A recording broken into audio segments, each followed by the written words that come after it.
Okay.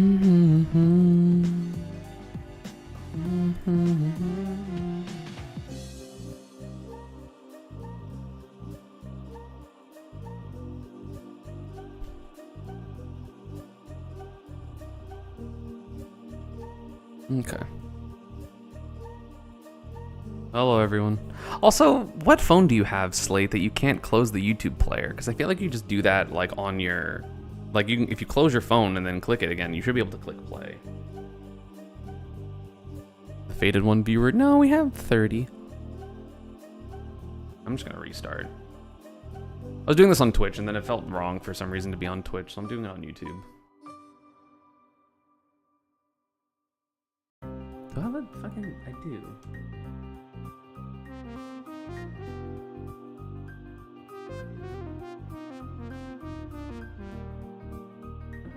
Why do I have it?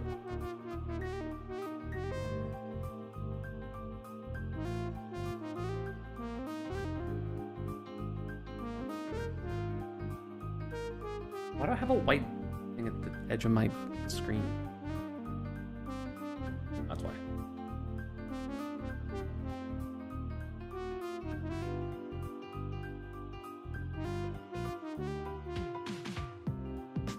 Did I misspell guidelines? I did spell. I did misspell guidelines. Thank you.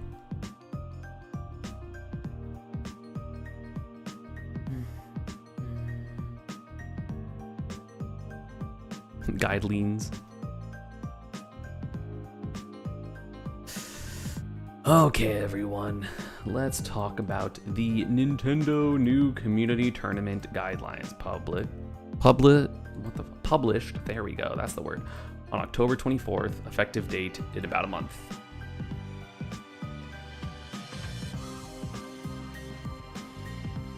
Are you gonna wait before you rip Nintendo to shreds? I'm not like, thing is, I don't want to be, I'm trying not to be angry about it, I'm just sad. I'm not reading this. The important thing is to know, it's like, this is for organizers that are hosting non-for-profit tournaments. If you want to host a for-profit tournament, you gotta try to get a license from Nintendo, which comes in later. So this is for ones that can't get the license. That's like the entire parenthetical of all of this is like, this is tournaments that aren't you know, licensed. Feel bad for you because I invested so much time into playing box. Yeah, I know. I wasted a whole year.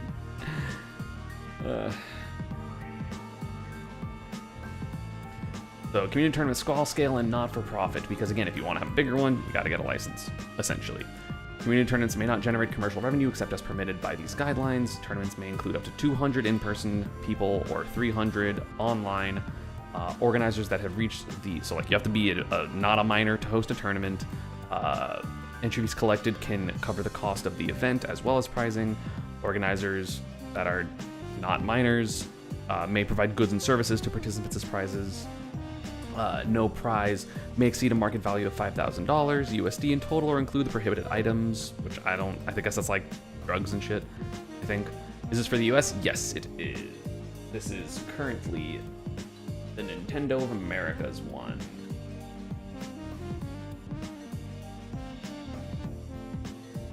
Again, if you only saw earlier videos and people reacting to it like immediately, then it would be the Japan and Europe, but this is the NA.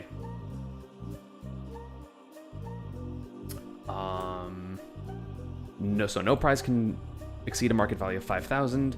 The total value of prizing a single organizer can do through this in a year is 10,000.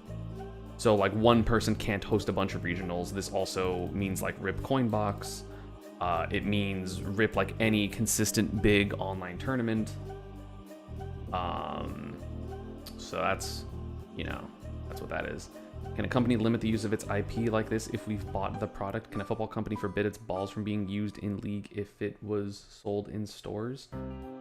Well, the thing is, this isn't just using the product, right? Like, this is outside of that.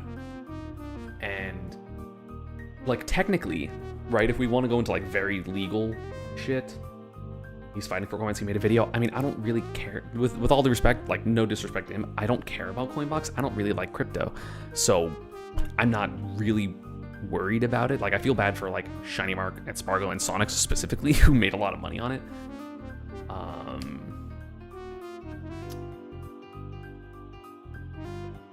But it's still rough. But like if we're going into like very technicalities, right? Anyone who makes a video game can stop you from doing anything, right?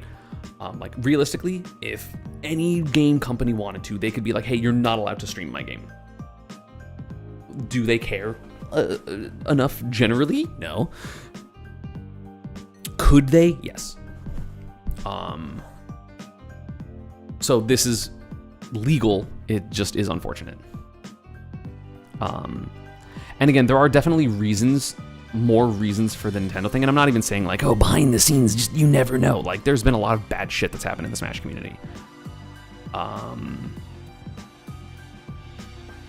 So like, it taints what people think of the game and Nintendo, and I know a lot of people are like, hey, if Nintendo was more involved and like had better security stuff and like they were more proactive about it, maybe all of these terrible instances of people being shitty might not have happened. And Nintendo's like, well, we take that seriously now, so here's all our rules, essentially.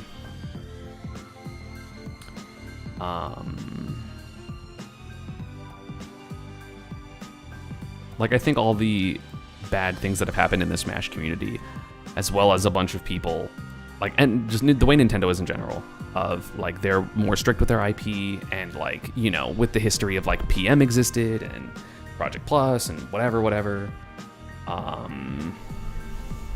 like all of these different things have definitely made Nintendo pay more attention to it than other companies generally would.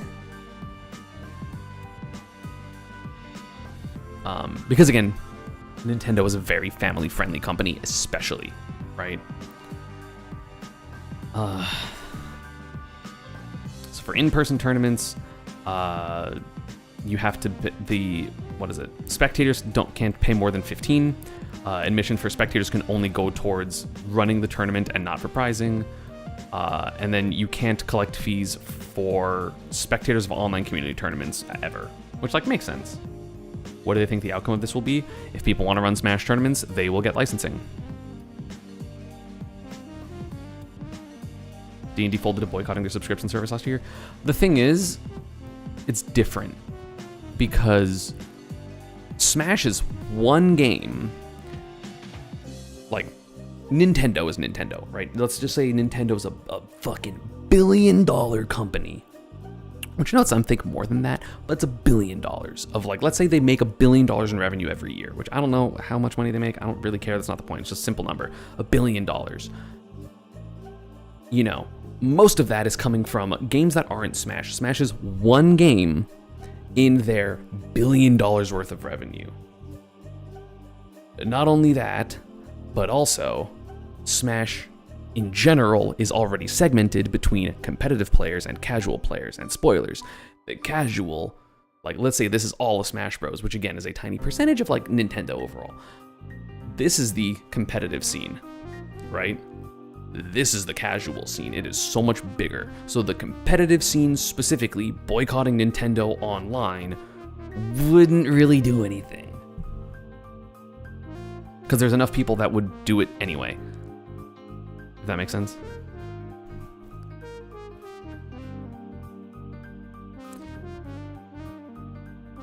Like, I mean, we could, but like, it won't, I don't think it would make that much of a difference.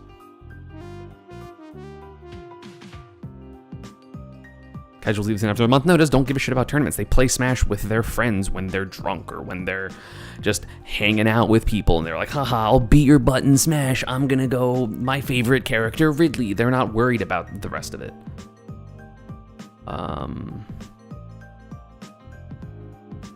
Because again, especially it's like, this isn't just Nintendo being like, fuck you for the sake of fuck you. Like, that's not what's going on, right?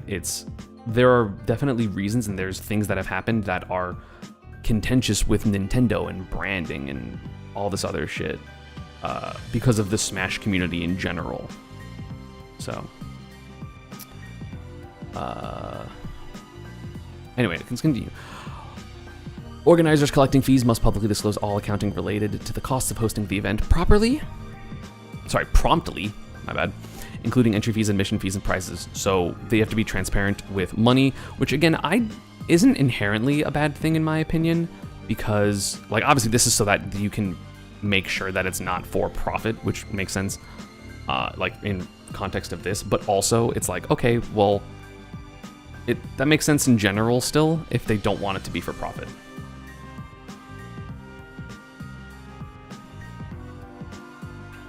Give me a sec.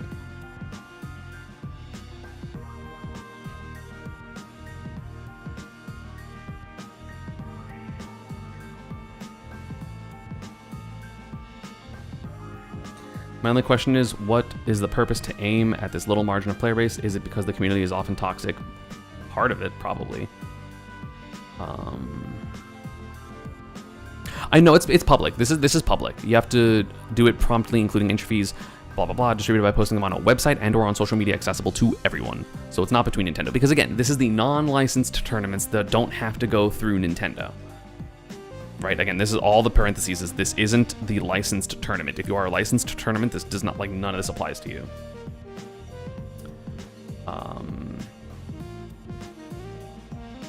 And then you can only make money by posting videos and stuff with consent of the players, which again, people are like, oh my god, that's crazy. I'm just like, this literally happens all the time. You literally click a thing when you're like registering for something on StartGG, that's like, if a photo is taken of you or a video is taken of you, we get to do stuff with it. Like, it's our stuff. Like, you are consenting to this. Like, this isn't a big deal. Inherently, the big deal is if you are running enough tournaments that you are uploading VODs of, you can't make more than $10,000 USD. So this heavily affects the larger local scene. I don't know how much money, like, for example, like VG Bootcamp makes on their videos of Xanadu and The Grind and all the other tournaments they do, but you can't make more than 10 grand on them, which sucks. Have the rules for licensed tournaments come out yet? I don't think they will be public, because I'm assuming that would be between Nintendo and the people that get the licensed tournaments, because that's not relevant unless you're applying for it. Which, like, again, $10,000 just from VODs is kind of a lot. That's $800 a month specifically just from VODs, but that would literally, it's kind of only targeting, like, this to me feels very like, this is for VG Bootcamp. Because I don't know what other company would ever make this much as like a YouTuber who knows how many views and stuff go into like money.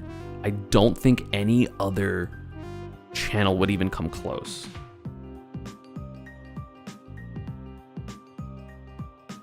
Maybe BTS. BTS doesn't have locals, right? They have like regionals and stuff, but the regionals and stuff aren't the ones getting massive views. And I know neither are locals, but like VG Bootcamp just streams a fuck ton. And also VG Bootcamp over time has like got other locals and stuff, which is kind of shitty. How can channels limit the income they make from it? Not uploading as much. I don't know. You would probably just have to not upload everything. As of 3,000, that one might be true, but I don't think they're big enough to worry about 10K. Not HBox. HBox doesn't have VODs. Can't the tours just apply to be licensed? Yeah, everything can just apply to be licensed, but I'll get there. Don't worry.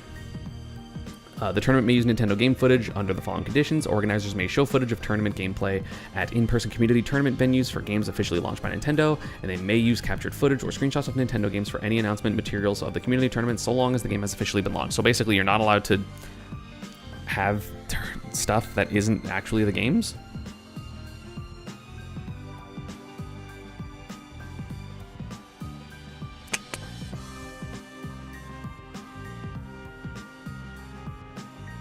Couldn't they just turn off monetization? Yeah, I guess at some point.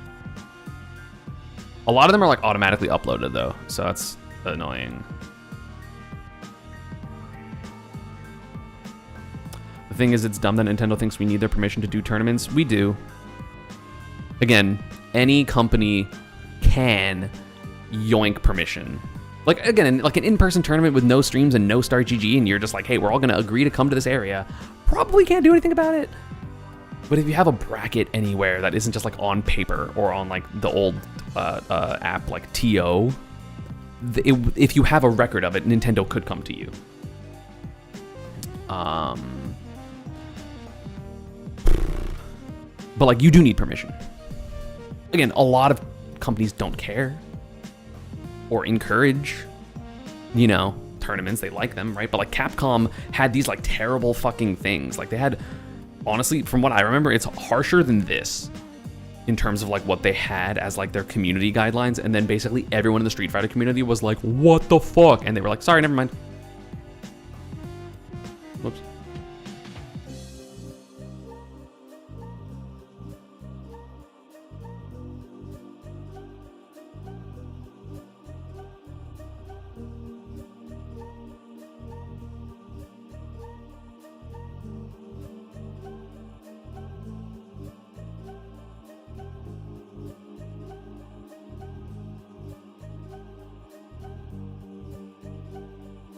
Give me a sec, chat.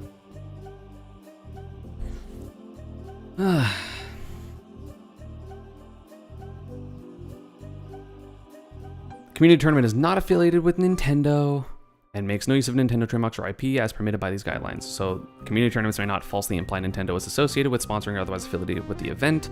I think you have to like say it specifically. The names of tournaments that aren't licensed may not contain Nintendo trademarks or IP, such as Nintendo's company name, logo, product, service names, such as game titles, names adopted from the Nintendo games, such as character names. So like nothing with Samus, nothing with Pikachu, nothing with Smash Bros, nothing with Splatoon, nothing with Super Smash. So if you aren't licensed, you can't have Smash in your name, other than referencing the game name to indicate which game is being played at the community tournament. They may not make use of Nintendo trademarks or IP, including logos or character art, so you cannot have character art as part of a community tournament. Super Bro is allowed. I mean, it wouldn't be worth it to be close to it.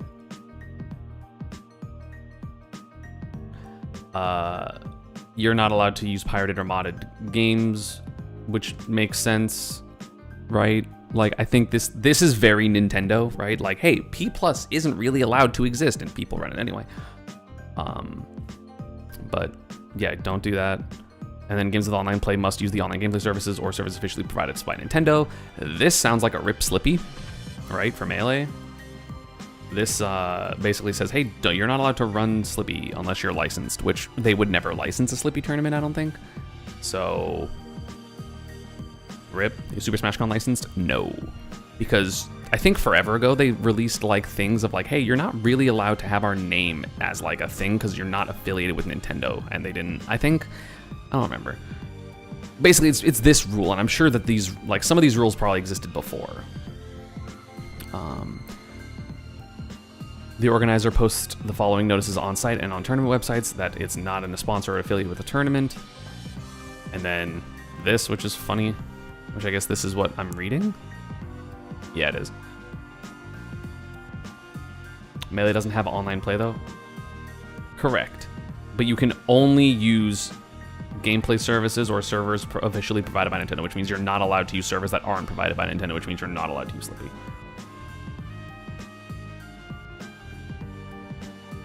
What about controllers? I think we get there. I think it's later. Terms for participating in and viewing community tournaments using Nintendo games. Nintendo wishes to support making Nintendo games, online services, and events safe, friendly, and enjoyable for everyone. To this end, we have listed a few things that Nintendo would like to ask of you in participating in or viewing community tournaments. You please must comply with Nintendo user account agreement and community guidelines. I think I said that wrong.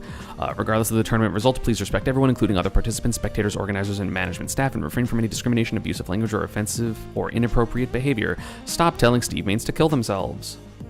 Please stop telling Steve Mains to kill themselves. This is just like not even a Nintendo thing. Like, please stop telling Steve Mains to kill themselves. Or Sonic Mains. Or Min Mains. Or just stop saying it in general. It's not nice. You're being an asshole. Don't do that. This is a good rule. this one's spitting. Oh, hold on. Let me switch something really quick. I forgot my Nightbot.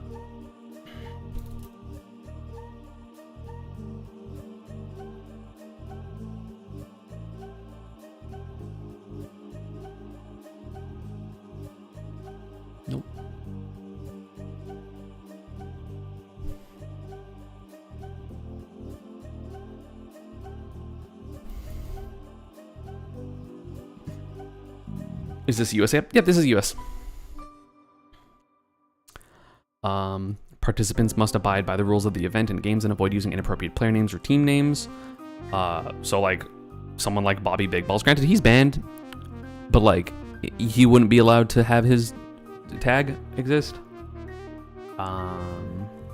Underage participants should consult with and obtain consent from a parent or guardian before participating in community tournaments. Spitting. The use of unauthorized software, tools, pirated or modded versions, etc. is prohibited. This is the Slippy thing. Again, is this specifically for Ultimate? This is for everything that is a Nintendo game. And Nintendo reserves the right to take appropriate action against community tournaments where the rules are not followed to ensure that everyone who participates has fun and has smiles on their faces. Please follow the rules and make it an enjoyable community tournament.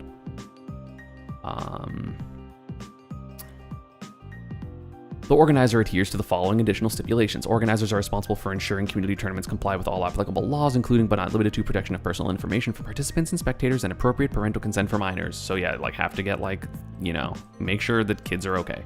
Organizers must ensure the health and safety of participants and spectators to the best of their ability. Don't have someone be puking blood. Organizers will make full efforts to create a community tournament that is friendly and welcoming to all of them, that fully respects the dignity of participants and will not tolerate harassment or discrimination of any kind, including based on race, ethnicity, nationality, ideology, religion, belief, origin, social status, class, occupation, sex, age, disability, sexual orientation, gender identity, or marital status. Which is kind of, again, like, this is all good, right? Like, I'm not saying, like, this is not like a bad. Did this get rid of like Smash Sister stuff? If like Smash Sisters were to have like an official tournament or like a women's only tournament or like a you know, that type of thing? Because like technically that's, again, like it's not, and like I still think those are good, but like is it technically different? I don't know. Organizers will not permit gambling or the use of alcohol or drugs in community tournaments. This is good, in my opinion. Organizers will make sure the participants and spectators are of age according to the applicable age rating of the game. So 9-year-olds not allowed to play Ultimate at tournaments. Sorry, you gotta be 10 or older because it's E10. For the use of any intellectual property rights owned by third party, organizers must obtain permission from those rights owners separately from these guidelines. I've seen people talk about like how this might be like, oh, you can't play a third party character. And me and Kokiri were talking about it because we obviously read this before, and they brought up a good point of just like, this probably just means like more like the music stuff, more than like you can't play a character in these tournaments. But it's probably just like, hey, you're not allowed to use like Cloud in your tournament thing because like it's not a Nintendo thing, but like you're not allowed to use Cloud as like a promotion thing. So like I think that's more what it is than like you're not allowed to use characters. Either way, I'm chilling because I main Pikachu and Mii Brawler, both Nintendo. In addition, Nintendo games may not be used for community tournaments that are illegal or inappropriately conducted or could be viewed as offensive or otherwise inappropriate as described below. Fail to protect the health, safety, and dignity of participants and spectators. Have sponsors or that advertise or promote any entity, products, or services. So you're not allowed to have sponsors, which is crazy. Promote any campaigns or initiatives based on personal or organized opinions, ideologies, or beliefs. Include anything that damages the value of the Nintendo brand and intellectual property, which this probably means like those like band player tournaments, because that definitely affects Nintendo's branding. Probably why they're doing all this is because so much fuckery has happened. Fail to follow these guidelines or involve anything that Nintendo deems inappropriate, which this is obviously vague. Yeah. Nintendo reserves the right to take legal action against or cancel any community tournaments in its sole discretion, including any tournaments that violate or are likely to violate these guidelines, or community tournaments that Nintendo otherwise deems inappropriate. So this is kind of just like a, hey, just in case you technically are following all these rules, if we want to cancel it for a different reason, we can.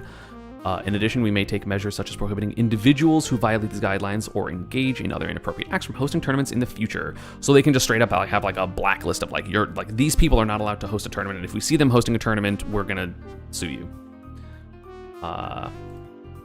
Nintendo is not responsible for any of the problems that may arise between organizers, participants, spectators, or third parties regarding the operation of community tournaments. So basically they're being like, hey, you have to do all these things, but if something goes wrong at your tournament, this is not Nintendo's fault. In addition, please be advised that Nintendo will not respond to individual inquiries regarding the guidelines or Q&A. So we can't just like ask Nintendo, like, hey, these exist. And then there's a Q&A. I mean, I don't think Hungrybox is an inappropriate name. It wasn't like when he made it, it wasn't like it for an inappropriate thing. It was literally like he has the box drawing. Did I see that SmashCon had a cease and desist and just ignored it? Yep.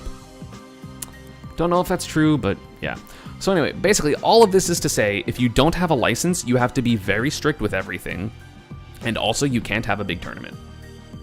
And also you can't run Melee tournaments online. And you can't run like Yuzu Parsec tournaments.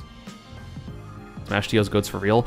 I personally don't like when people break the law and then force all of this shit to happen. Not a fan. If we don't want Nintendo to be dickheads, because they can, again, the thing is, to me, Nintendo has shown that they are dickheads and have shut down a lot of stuff.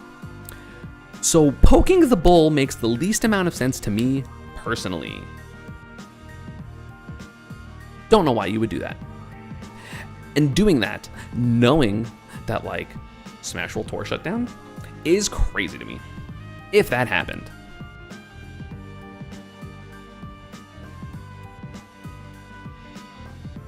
Like, personally.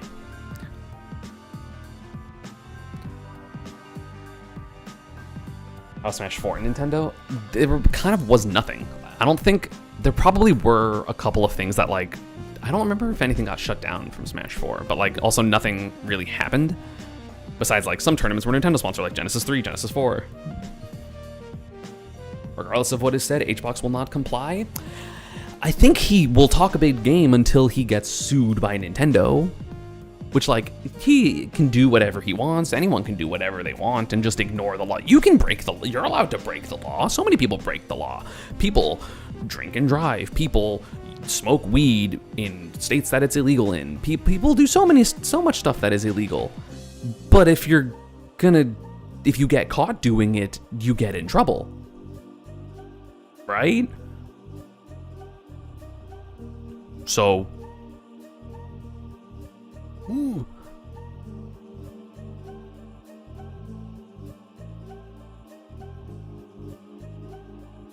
I mean, Nintendo guidelines aren't necessarily the law. This is quite literally them showing, like, what you're allowed to do with their IP before they think you are breaking their IP, and like their whatchamacallit. What they can start just calling IP infringement, essentially, which is illegal, technically.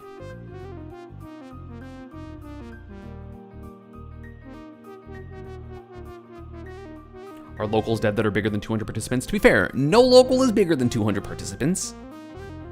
But also, like, literally by these guidelines, just to be transparent, right? By these guidelines, the locals that I used to run in the Brawl days wouldn't be allowed because I made money from them. Because I had door fee, and it was $10 door fee every month, and 5 of it went to the venue, and 5 of it went to me.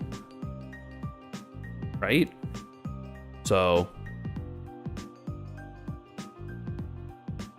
that's not allowed anymore. If you're a local, you can't really charge door fee unless you can prove that the money that you're getting is literally for the tournament itself.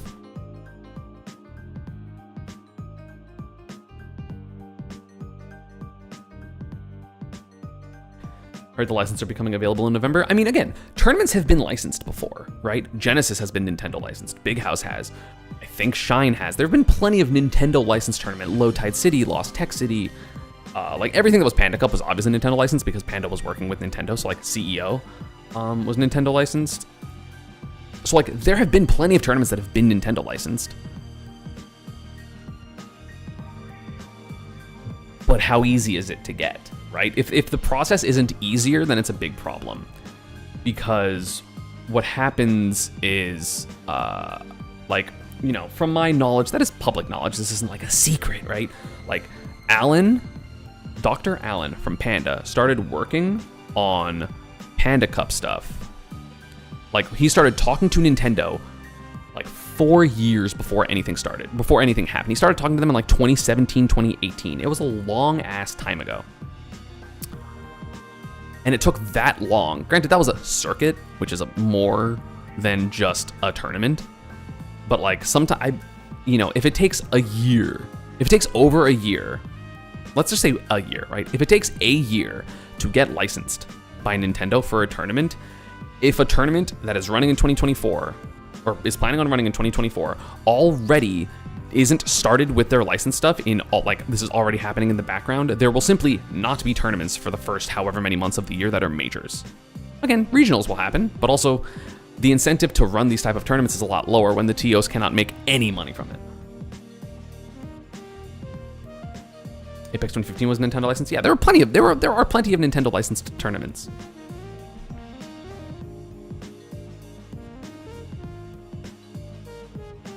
Like, this doesn't mean no tournament ever will exist ever, because like plenty of tournaments are Nintendo licensed. Anyway, Q&A, because this is the part, like, this to me is like, that's, specifically it's like, this sucks for VG Bootcamp, right? Like, this one is bad for VG Bootcamp and like Coinbox, or like this one's Coinbox. But I was like, okay, this is all understandable. This also screws over Pokemon tournaments. Pokemon tournaments are literally all run kind of by Pokemon, which is, by extension by Nintendo. Like regionals and stuff from Pokemon. Like if it's TCG, it has nothing to do with Nintendo, and if it's VGC,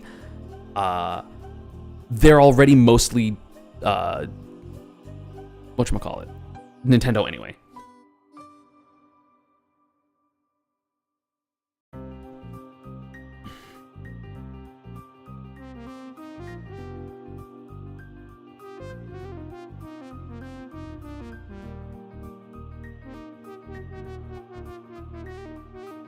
Yeah, that's a great example. Anon Laley, for the people that are like, they can't do this, right? You aren't allowed to buy a movie and just stream the movie to the world. Likewise, you will soon not be able to buy a video game and stream it to the world. Granted, again, they could just let you do it. Like, they could if they wanted to, but they don't.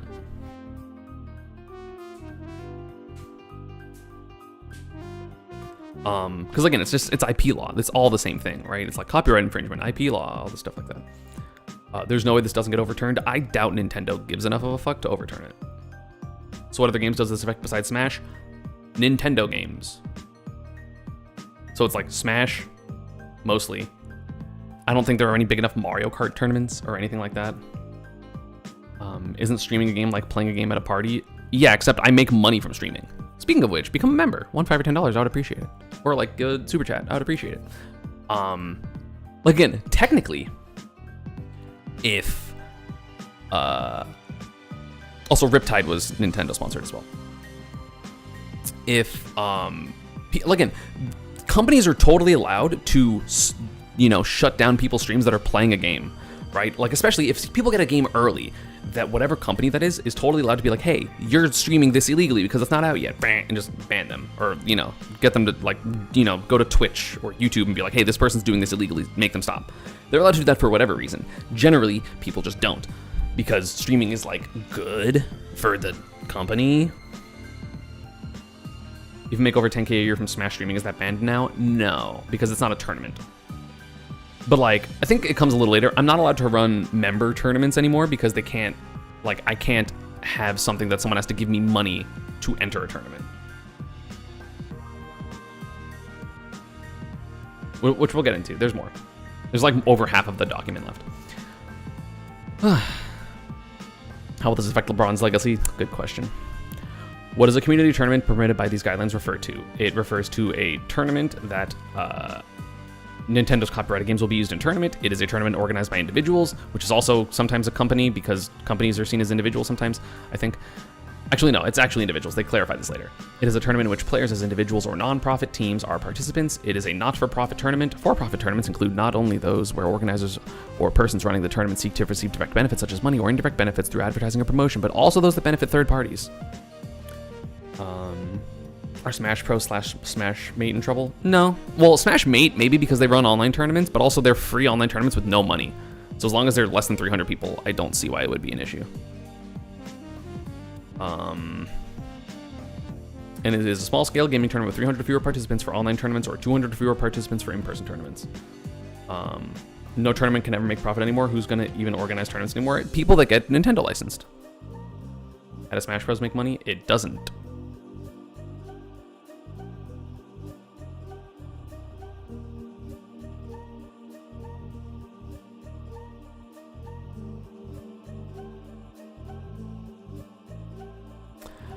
Is using Nintendo game logos and character images acceptable to promote community tournaments? No.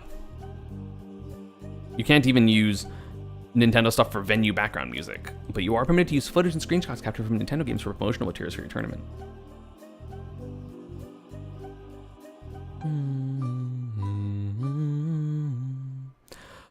What are some of the tournaments that are not permitted by these guidelines? So tournaments that are not permitted by these guidelines are limited to below for-profit tournaments. So again, you're not allowed to run a for-profit tournament unless you are Nintendo licensed.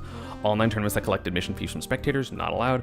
Tournaments that make it a condition of entry in tournaments or viewing tournaments to subscribe to or follow a YouTube channel or an X account or any other streaming channel or social media, or subscribe to a paid membership. So again, you're not allowed to do, for YouTube, a membership tournament, or for Twitch, you're not allowed to do sub-tournaments anymore. Simply not allowed. Because people are essentially paying to enter, right? So like I would have to just be like, hey, everyone's allowed to enter, which like that's fine. It's annoying, but it's fine. Is Genesis licensed by Nintendo? They have been. I don't know if they are this next year.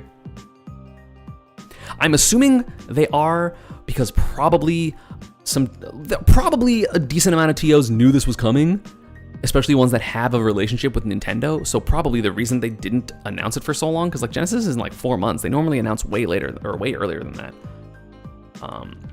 Can't you just do it for people in your Discord and just say they're your friends? But then if people find the Start GG and they can't enter it, then it's still a problem.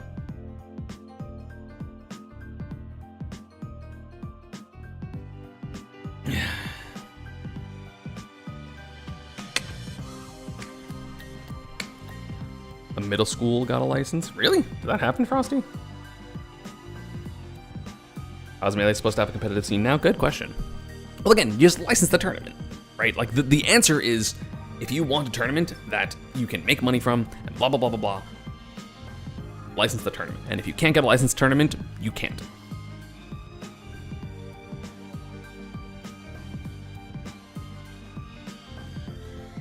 Most majors have had licenses from Nintendo. This doesn't change the fact that you can't have more than 200 players per day anymore, no profit. No, none of this applies to licensed tournaments. This is all for unlicensed community tournaments. If it is a licensed tournament, this doesn't apply to it. Like, you have to be... If you aren't a licensed tournament, all this stuff applies. If you are a licensed tournament, none of this applies. And I'm sure there's other rules and stuff that, Nintendo probably tells the people that are getting licensed. What tournaments are not licensed? Locals, regionals, some majors. Like, I don't think Main Stage from BTS was ever Nintendo licensed. I don't think Summit was ever licensed. I don't know if Watch the Throne is licensed. Frostbite was. Genesis has been. Yeah. So it all depends on how stingy Nintendo is when it comes to licensing. Basically...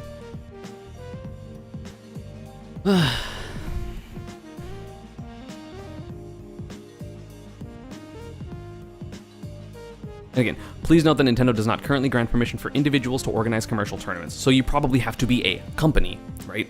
Like, I, as Eric, my fucking name's public, but like, me as Eric could not run a commercial tournament. If I had a company, I could go to Nintendo and ask for licensure. So like Calvin from VG Bootcamp is not allowed to run a commercial tournament, but VG Bootcamp, if they approve them, would be allowed to.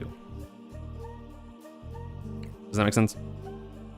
Is there somewhere in the world where this doesn't apply? I'm sure it will come out everywhere. It is currently Japan, Europe, North America. I'm assuming there will be a South American version of this, or like a, Central South America.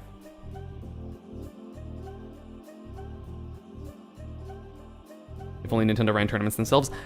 If only there was a circuit that was Nintendo licensed in 2022.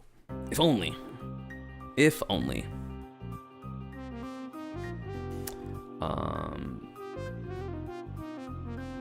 Like, there will probably be this for everywhere. So basically, Nintendo has a chokehold on the competitive scene.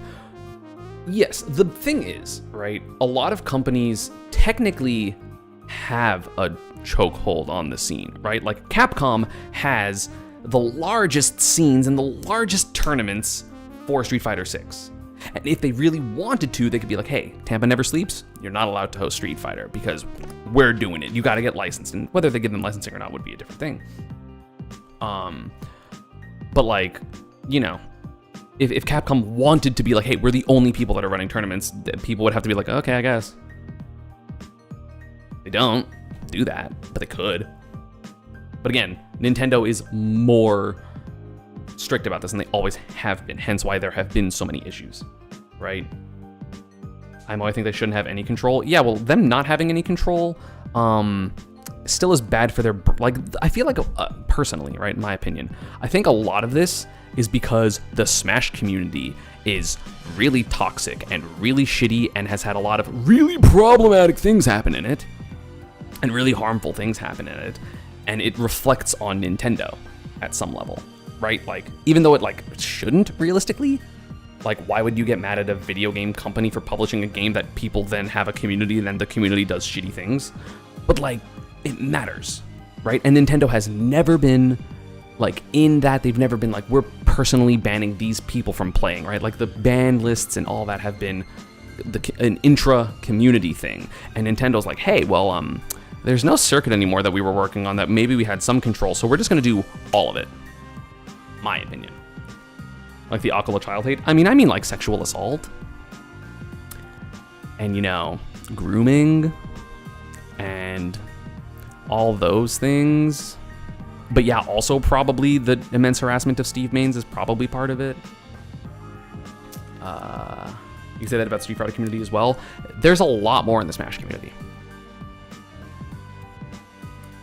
Like, it's a lot. It's much bigger in the Smash community. Like, it's not because I'm in the Smash community, it's bigger for me. Like, there have been way more instances, especially way more high profile instances in Smash by far, like by a shit ton. Again, like 3 of the most known Smash players ever have major controversy. And by controversy, I mean they did shitty things, like shitty, harmful things. 3 of like the top 10, top 7 people in terms of how much people know them are, you know, not allowed in tournaments anymore. There's a big difference, like, you know, the one that I can think of in Street Fighter, and there are probably more, right? I mean, I know the person who like ran Evo was like really shitty, but he doesn't run Evo anymore. But like the only one that I can think of that's like a top player or like a really big figurehead was Infiltration in Street Fighter. I can't think of any other top player. There's some content creators like Low Tier God who got banned for a bit, and whoever Low Tier God was arguing with that I don't remember the name, Saro Blast.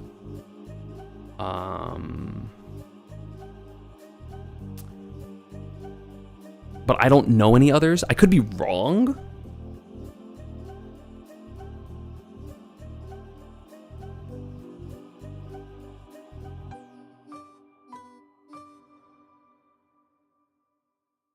Like that you all still run cover for Nairo? I don't cover for Nairo. He's banned for a reason.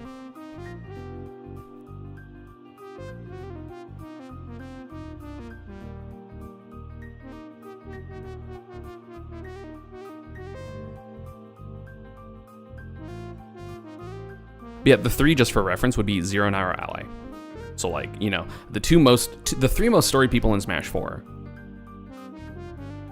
Like, those are the 3 best players in Smash 4.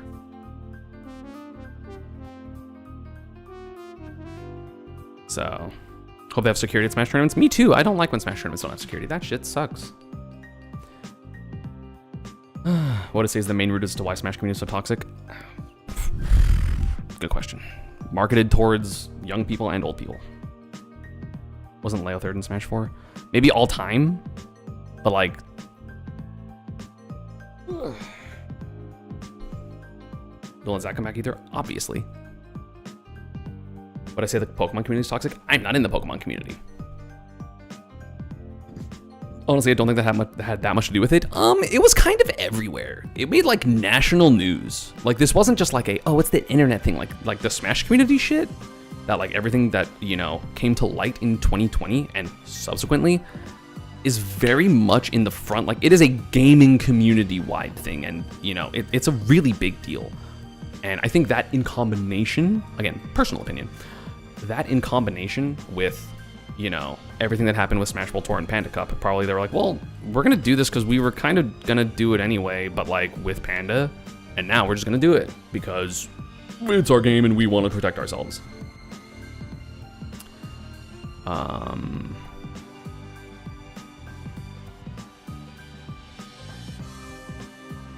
So anyway, next question. How can we ensure that the total admission fees collected at in-person community tournaments do not exceed the total setup costs? You have to do the numbers, essentially, and you multiply the numbers, and then you see how much it costs, and if the fee exceeds the cost of the tournament, the excess must be returned to the spectators who paid the fee. Is it possible to name community tournaments after a specific product name of a service or third party? Community tournaments in Nintendo games may not be used to advertise or promote any entity, products, or services, or to promote any campaigns or initiatives based on personal or organized opinions, ideologies, or beliefs. Therefore, you may not use the name of a third-party corporation, organization, product, service, or trade name as the name of a community tournament. However, if all the individual organizers, participants, and the majority of spectators of a community tournament belong to a single legal entity or organization, the name of that entity or organization may be used in the name of the community tournament. For example, if all organizers, participants, and the majority of spectators are students of a university, a tournament name such as blank university tournament will be allowed. Is it permitted to use Nintendo game titles or character names in the names of community tournaments? No. However, you're allowed to include game names in the description of a community tournament, but not the name of it. We want to live stream the community tournament on network services YouTube. Is this possible? For posting of live streams, such as videos and still images, blah, blah, blah.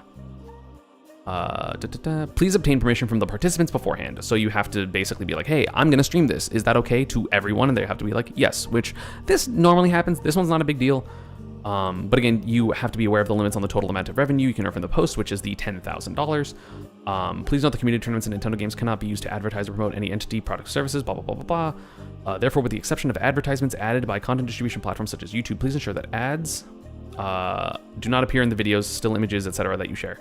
So again, this is all based on tournaments. I don't think this is based on content by itself. Nintendo technically can fuck with content, but they don't. This is specifically for community tournaments. So like if I'm making a video talking about Smash, that's not gonna be a problem. Like I can still make more than 10 grand personally, right? I just can't do it if specifically I'm doing it as the tournament entity.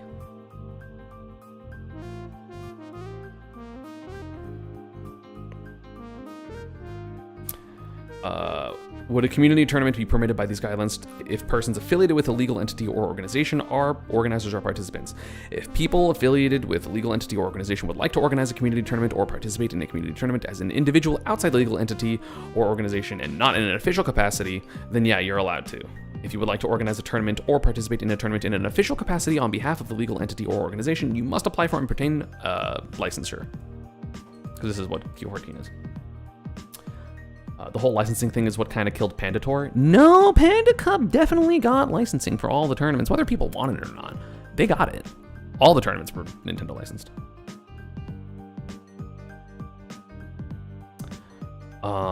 Would a tournament organized by individuals but outsourced to a legal entity or organization for operation be permitted?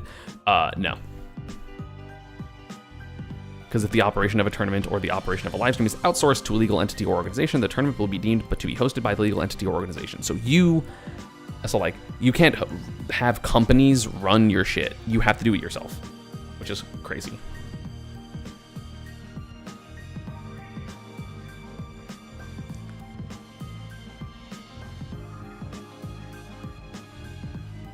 Oh, do you mean in a roundabout way that like the licensure thing affected Smash World Tour and Smash World Tour getting canceled affected Panda Cup? Then sure, I guess. But like, it wasn't like directly, if that makes sense. So no sponsor run tournaments. If you do not get licensing, you cannot have sponsors in your tournament. Which is crazy. Fine, and I see your comment. It's just, I'm not going to comment on it, just for the record. Is it acceptable to use Nintendo products as prizes for community tournaments? They can be used as long as the products exist and the money thing exists. Why are they implementing this 5 years after Ultra release? Because they were working with Panda before, probably. And then Panda was going to help. And Panda was going to, you know, be the stepping stone of all this. And then it exploded. So, again, my opinion. Like, realistically, I don't know enough in the behind the scenes because I don't pay that much attention to it because it just makes me sad about Panda stuff. So I try not to. Panda Cup sounding real good right now. Yeah, I miss Panda.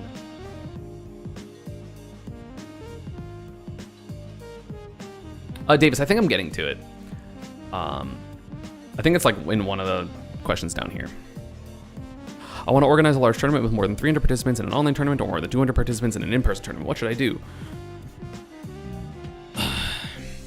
You can actually go do it into blocks as described in question 12. So let's talk about question 12. You can have blocks. So these guidelines permit a community tournament divided into blocks hosted by a single organizer as long as the total number of participants per day does not exceed 300 for online and 200 for in-person tournaments. So like realistically, a in-person tournament could be 600-ish, as long as 200 people, like pools are just like 200 people one day, 200 people the next day, 200 people the third day, but also that would be ass. So probably not gonna happen. Like it could happen if people really wanted it to.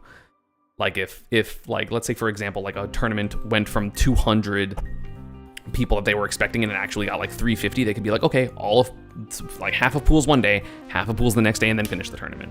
Like that would be allowed. Yeah, it's 5B.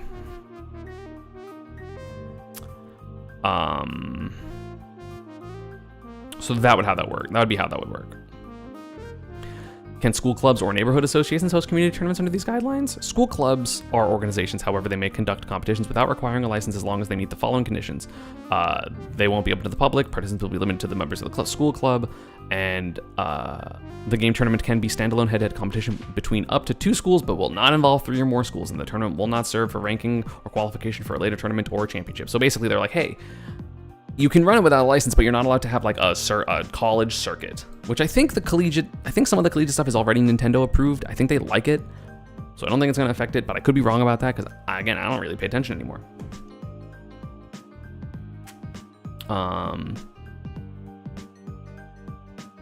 And then irrelevant stuff.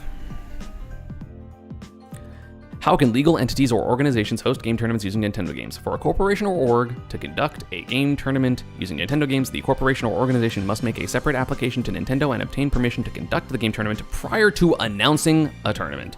So you need to get a licensing before you announce, which again is one of the reasons I think Genesis took so long to announce is they got the licensing. So they're probably fine, because I don't think Genesis would wait this long unless there was a reason for it, and I think this is the reason for it, if that makes sense.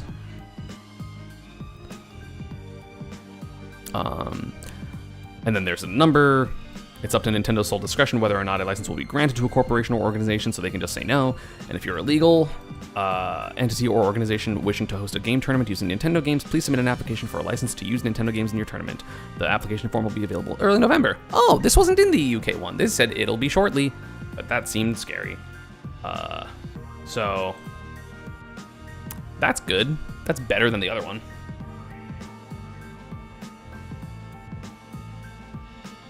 What if the reason was just the Watch the Throne? I mean, it might be. I'm just assuming that it wasn't. I could be wrong. It's my assumption.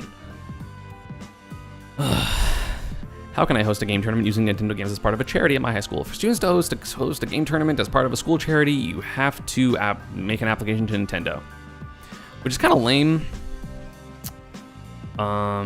Which I think it'll probably be lax for it. Right? But they probably want to vet that, like, you know, they're not fucking fundraising for the Proud Boys or for, like, whatever problematic, like, if there's problematic charities and stuff like that. So it's probably, this one's probably not that big of a deal. You just have to be upfront with it, but it's probably going to be fun. Unless it takes forever, because Nintendo, you know, notoriously takes forever. What do tournaments that are illegal or inappropriately conducted or that could be viewed as offensive or otherwise inappropriate refer to?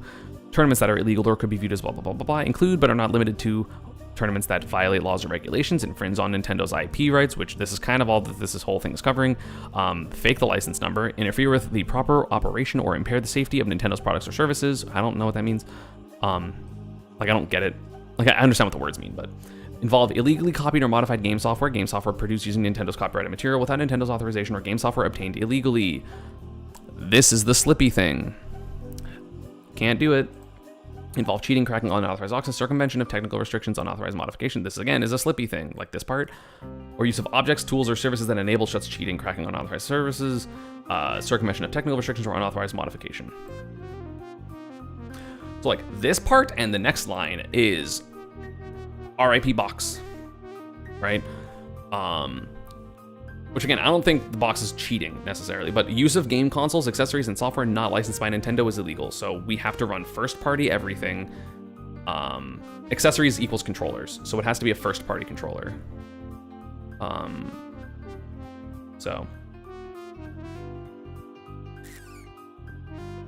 it sucks. And again, even though I'm personally affected by this, I'm not the biggest thing. Because I use a box because it's has competitive uses. I can use a game controller. I feel really bad for the people that use boxes for hand reasons. I cannot play with a controller. I cannot play with a Pro Controller or a game controller or whatever. So I need to use box, and it's actually, no, you can't. Again, at a community tournament. So, yeah. Also, unauthorized modification. I guess this might mean Pro GCC or modded controllers. I don't know how that works. And again, I don't even know if this applies to the licensed tournaments. Am I gonna switch back to GameCube because of this? Yup. I'm doing that after we talk about it.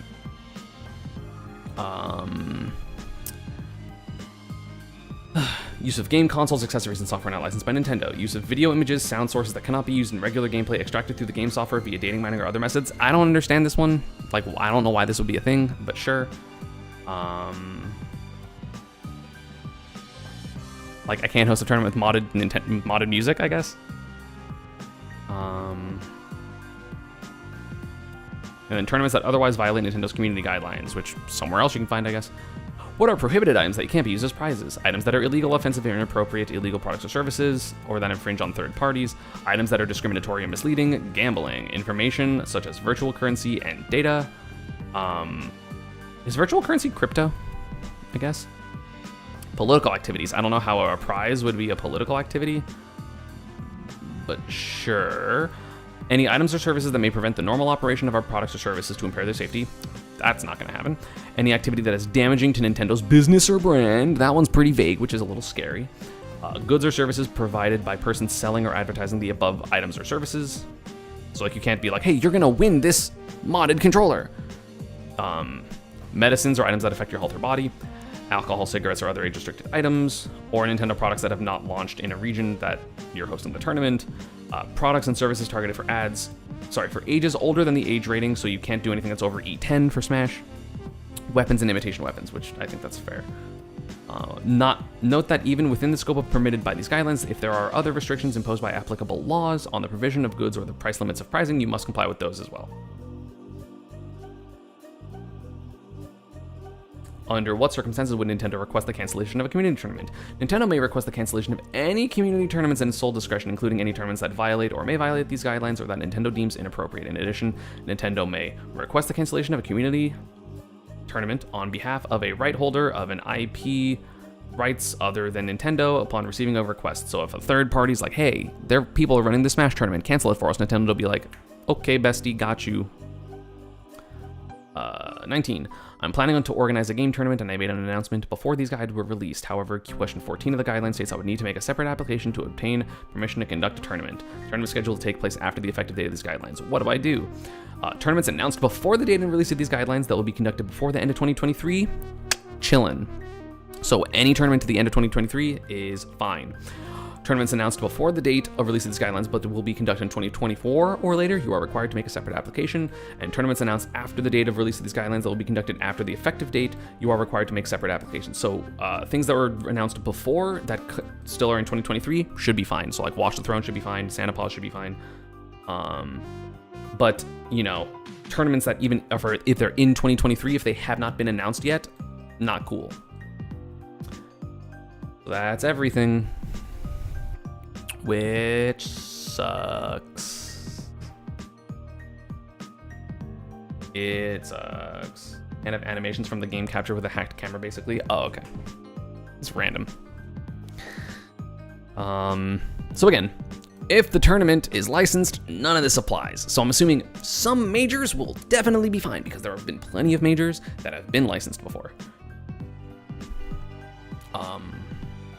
So what about controllers? Are box still legal? Nope, because they're accessories. So I have to go back to GameCube controller. What about that line that sounded like they were banning DLC? That was like a third-party thing. I don't think that has anything to do with it. It's probably just like a third-party music, maybe. So again, probably like, don't run Hollow Bastion at your tournaments. Well, majors will be under the gun. Majors that weren't Nintendo licensed. I don't know which ones were or were not. I know some that were, like Genesis and, you know, Riptide was. I don't know if this year, but like last year Riptide was. Can sponsored players attend community tournaments? Yes, but I don't think you can be repping the sponsorship, if that makes sense. Big House? I don't know if Big House was this year. We're getting some resubs, by the way, which thank you.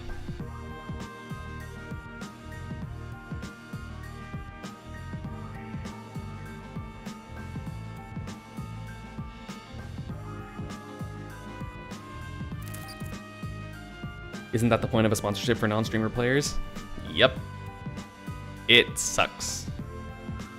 Will this affect sponsor close on stream? I think so. You can also like make an application for it, which happened in the UK one. It doesn't say it here, so maybe it's less strict here in the sponsor stuff because it doesn't say it here. It would break everyone's hearts if Watch the Throne didn't get approved for a license. I don't think it matters because they announced already and it's happening in 2023. So like I think it's fine. Like, I think anything that was already announced, before today, that is running in 2023, doesn't need anything. If it's 2024, you do. Yeah, Melee online tournaments are all dead. Like, that's for sure.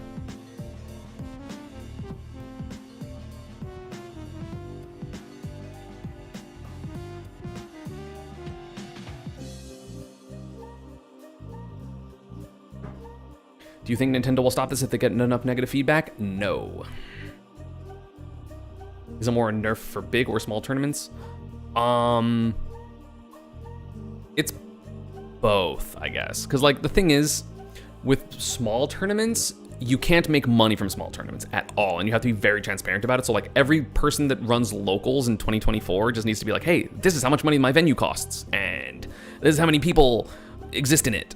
And so, like, basically, the TOs are never allowed to make money, so whatever money they have left over has to go into the pot, right? So, like, let's say a venue charges $3 per person that comes in. Like, let's say that's the deal, right? You $3 per person, but you charge $6 because you're running the tournament. You want to make some money. You can't do that anymore. Whatever the cost of the venue is subtracted and everything else goes to the pot. It has to specifically be competitor stuff. If you're a spectator, you can't do that. And tournaments that are bigger need to be licensed. And again, my hope is, right? Like, let's talk about potentially good things, right? I hope that because they're being so strict with licensing and all this shit, that it's easier to get a license. Because again, it has been a painstaking process for a lot of people to get a license, right? It took, again, Panda Cup is different than a tournament, but Panda Cup took like 4 years in constant talks with Nintendo. Because like, I remember talking to Alan about Panda Cup in it was either 2018 or 2019. He's like, holy shit, we talked to Nintendo, right? That's a pretty big deal, right? But I don't think each individual tournament takes that long, but I mean, I don't know how long it takes, right? So hopefully because they're doing this, they're gonna like specifically have people that are working only to do this in Nintendo, so that way more tournaments can get approved for licensure. And some tournaments are going to get denied.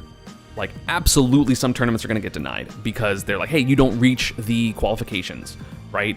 If you, in theory, like, have, and again, because they can just deny stuff, I really hope that, like, they just don't go through denying people that were, like, annoyed at Smash World Tour stuff, because that would be a lot of people. Hi, Benny. Please stop asking, but hi.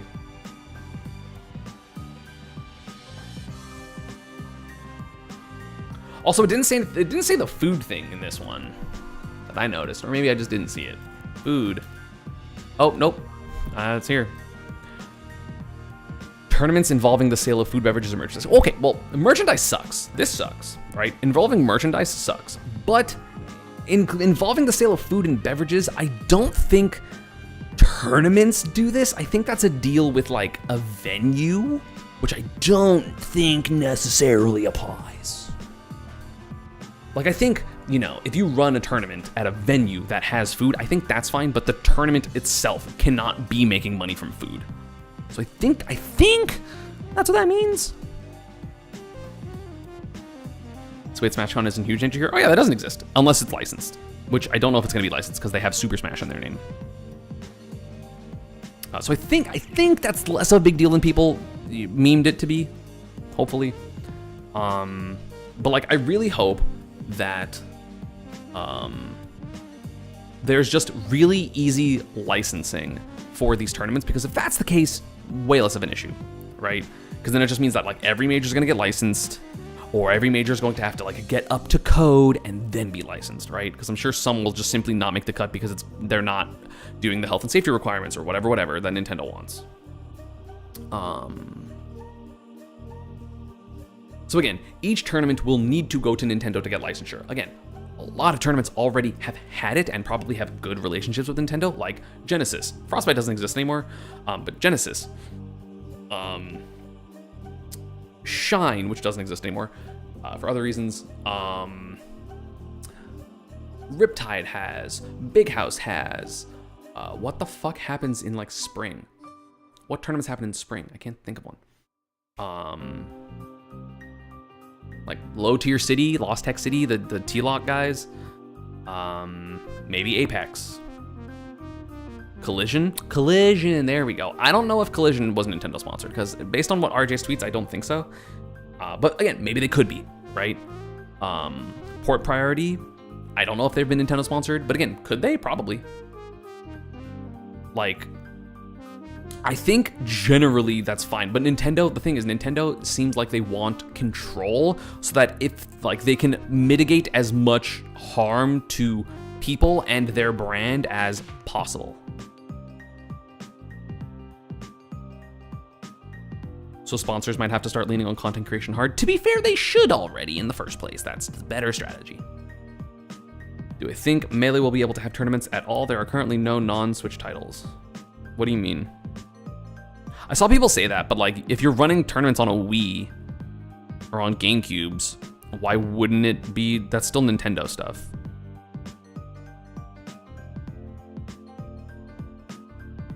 Do you have to pay for a license? We don't know if you have to pay for a license. I don't know how that works. The licensing page only has Switch game applications. Where's the licensing page? It doesn't say it's up.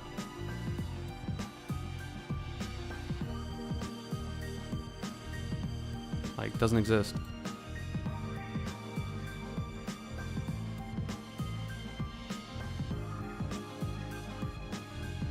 Oh, in Japan it doesn't include non-Switch games? Oh shit, I missed the beginning of the VOD. Will be public? You can go back to my VOD right now. I'll probably make a YouTube video about this.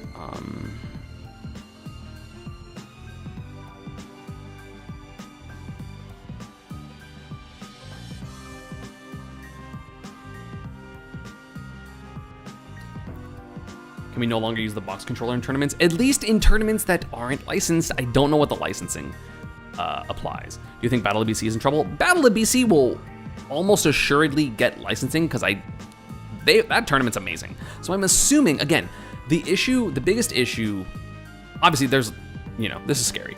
But the biggest roadblock to what can continue to happen is how long Nintendo takes to approve a license. Because if it takes 7 months, then there is no tournament unless they already have a license that will be a major until, again, they said early November. So there will be no tournaments until June. And also then they have to wait to announce it until June. And then they need to have registration open. So I'm assuming, hopefully, my hope is that my assumption's correct, that it's going to be a faster process. Because if it's not, that's crazy. Also, tournaments can't have, let's say, Red Bull sponsorships. If you are not a licensed tournament, you can have 0 sponsorships, and you can make 0 money. I hope they can include, wages as part of their costs. Non-profit organizations still pay their employees, right? It's not like everyone that works there makes 0 money, otherwise they wouldn't exist. So I hope that, you can pay yourself as, hey, I spent time in this, but I don't know if that would work. Can you reuse a license? I don't fucking know. I doubt it. Oh, no, it says each tournament gets a number, actually, specifically. Again, if you're a company, maybe there's company-wide licenses, which again kind of sounds like, from my knowledge of how the circuit worked, that sounds like what Panda had. If Panda gets to just license things because they're giving an overall circuit license to Panda, and Panda can choose what tournaments to give a license, which would be the people that agreed to be on board with all the other stuff that Panda did.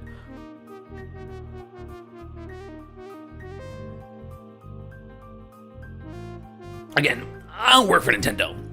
I don't know if everything is how fast things are, or if they're expensive, or if they cost anything at all. I don't know. I have 0 idea. I have 0 idea if Nintendo will do more if you get a license, right? I don't know if they'll help with the venue stuff and, give money to the organizations to make sure that if they're going to be hey, you need to have your tournament be up to quality with security and safety and health and all this. I don't know if they're going to be cool, here's money specifically for safety. Here's 20 grand, hire security guards. I don't know.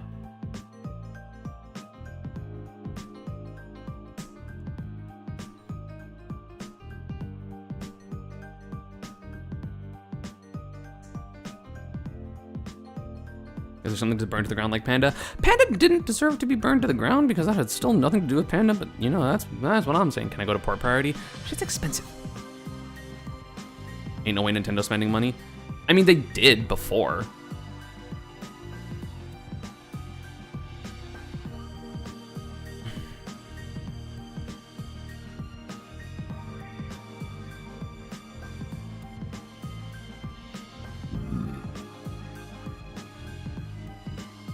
And again, from what I know from Panda, right? The fact that Panda had a Nintendo license and they were a licensed circuit allowed them to get huge sponsorships, right? I think if you saw the leaked document of the deck that Panda had, Panda was sponsored by milk. Got milk. The fucking whatchamacallit, the marketing campaign of dairy in the US. That's huge, right? And the pistachio thing was huge. They made a lot of money from sponsorships for very few tournaments because it had Nintendo licensing. So Nintendo licensing, in my opinion, before all this shit happened, now it's mandatory, basically. But before, in my opinion, it was still good, because it allowed security that people knew, especially because I'm sure a lot of other companies know how strict Nintendo is with their license, or with shutting down tournaments, or not being cool with stuff. So if you had a Nintendo license, it was a big deal, which is why Panda was able to get nice sponsorships.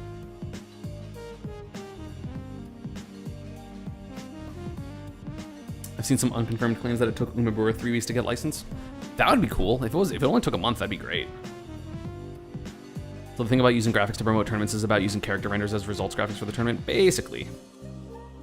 I wonder if there's an esports org that could try and fill in the gaps. What do you mean? like an organization that could be a liaison between Nintendo and the Smash community. That didn't go so well the last time.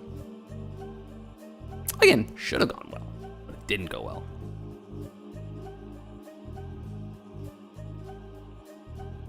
So like, this sucks. This makes a lot of things quite scary. I'm just hoping that there are, isn't that Luminosity? Luminosity had the bat thing, but I don't know if Luminosity is in talks with Nintendo, and if they are, then cool, they'll tell us. Like, Luminosity's doing a lot of things that are Panda-esque, which I hope works, right? Like, I wish it could have been the one that I was a part of. I miss my job, right? I'm great. Like, it is a little weird to me that Luminosity's being like, we got this, cause like, show it. Like, I think it's weird that they're not just like doing it and then being like, hey, by the way, we did all this. Weird. Can colleges still do collegiate brackets if they're not licensed by Nintendo? No. You can do 1v1 college tournaments, but you can't do something that qualifies you for like a bigger tournament. It says it specifically.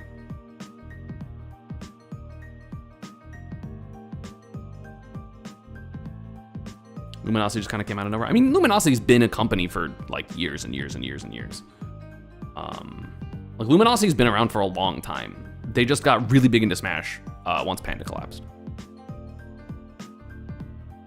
So ECAC and NECC are just straight up dead, unless they're licensed by Nintendo. I think so, but again, they might be. Like, they might be licensed by Nintendo. I have no idea. I don't pay attention to collegiate circuits because I'm 30.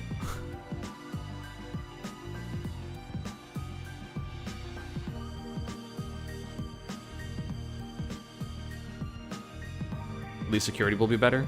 Yeah, right.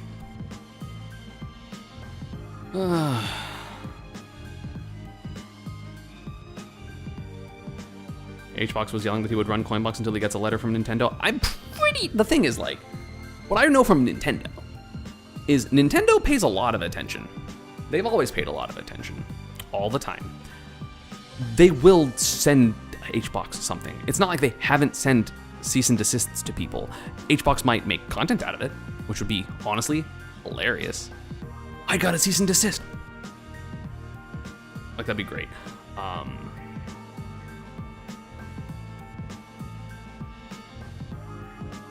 feel like if Luminosity stepped up and did it with a public forum instead of kind of behind everyone's back. You can't do shit like that publicly, though, because it's... like, then they just get shit on for denying people publicly. Ludwig and Charlie are 100% going to have to say something to say on this. Yeah, and Nintendo's not going to give a shit. Nintendo literally didn't change anything. Like, when the Smash World Tour Panda Cup thing went down, nothing changed. Because, like, whether you believe Nintendo's statement or not, they're like, yeah, we didn't shut down Smash World Tour 2022. We didn't give them licensing, but we didn't shut them down. And whether you believe them or not, sure. But it's not like they changed their mind. It still didn't happen. Right?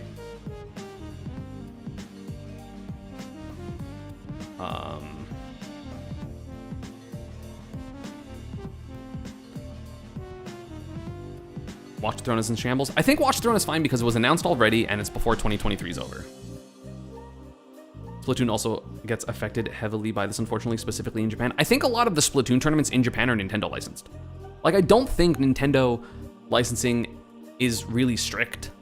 Like, it has been sometimes strict, but like the main reason it seems like it was strict for like Smash World Tour was because it was a circuit and not just a tournament.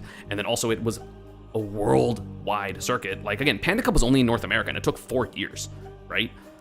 But like, hopefully for individual tournaments, it doesn't take that long.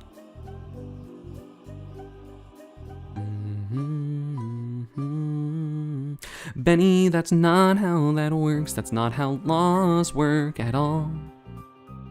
Does this affect tournaments under 200 people at all, like my local? Yep, you can't make money at your local.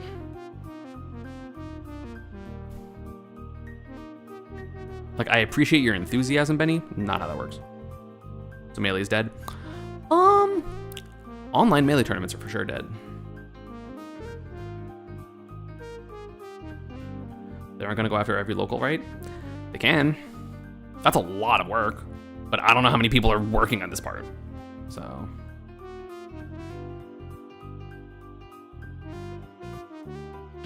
yeah, like if you work at a local, if you run a local, you have to not make money at it.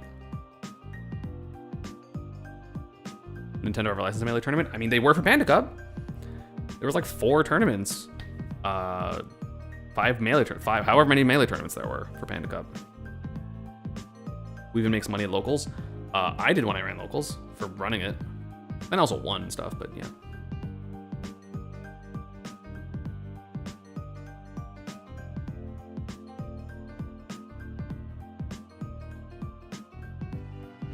Nor we can't make money at a major. No, again, all of this stuff that I just went over only applies to tournaments that don't get a license. If you get a license, none of this applies. And there probably, again, are other rules, but we don't know what they are because they're not public.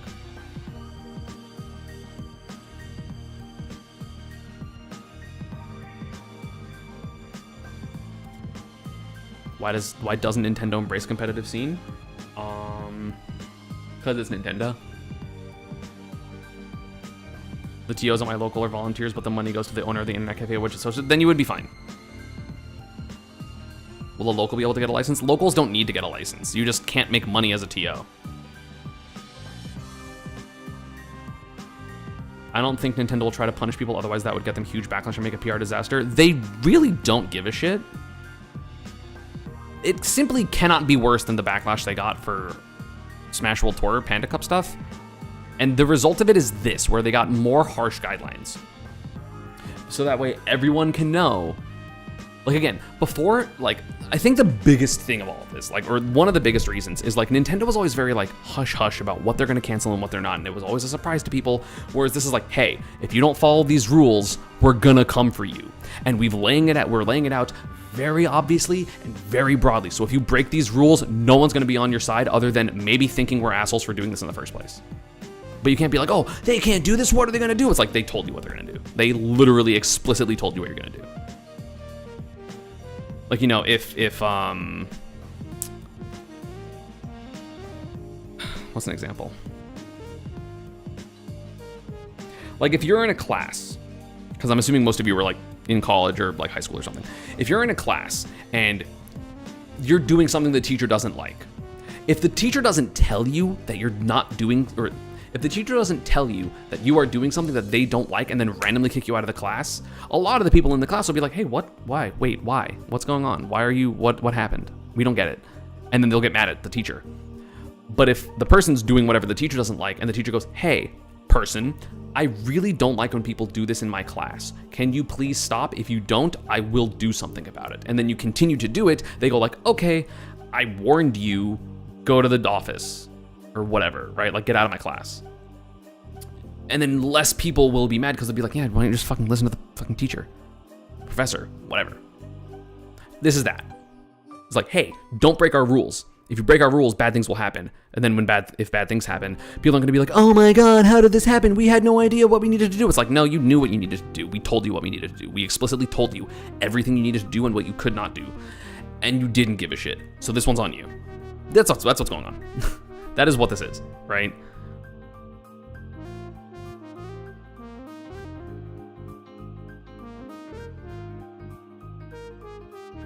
The question is, are the rules for licensed tournaments going to be any less hostile? Probably. Again, they probably will be strict in terms of security, in terms of, you know, if they allow certain sponsorships, like they're probably, like if you're a licensed tournament, you probably still can't get sponsored by Bud Light or Weed Maps because Nintendo doesn't fuck with that.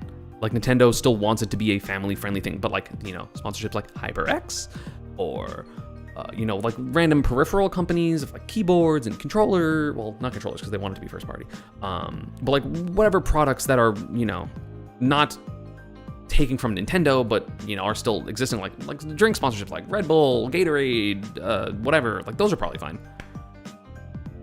Is there anything the community can do to keep this from happening? Nope. It happened.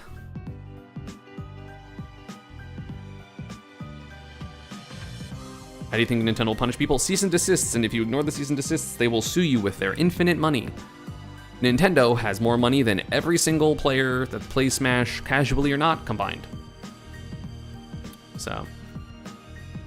I wonder if Nintendo will enforce their vision of competitive Smash. I mean, Nintendo's Smash tournaments, when they run them at like cons and stuff, are still like competitive rule sets, right? It's not like they run items and Smash Balls and shit. Like the one at PAX, which I know that was partially Panda Cup, but they've run tournaments at PAX before that have just legitimately competitive rule sets, right? Like 3 stocks, 7 minutes, blah, blah, blah, blah, blah. Like, like the normal legal stages. Like they understand what competition is, right?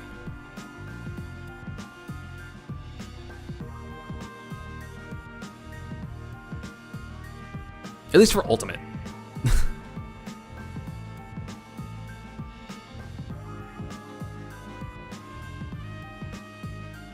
So, again, I hope that people, I hope that the licensing doesn't take that long. That's my biggest hope, because if it doesn't take that long, it's fine.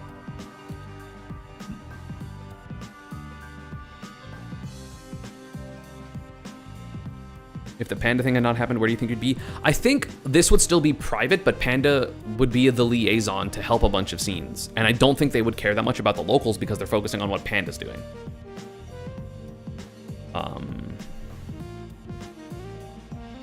That's my hope.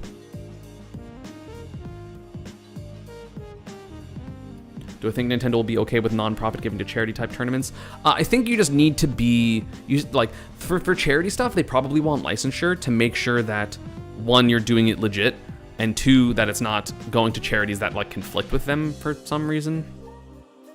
I don't know what that would be, because I don't think a lot of charity, like, I don't think you would be able to, like, host a tournament that's, like, going to a fundraiser for a political person, because, like, I don't think they want to be associated with anything like that. Will every local try to get licensed? Locals don't have to get licensed as long as the TO is okay with not making money.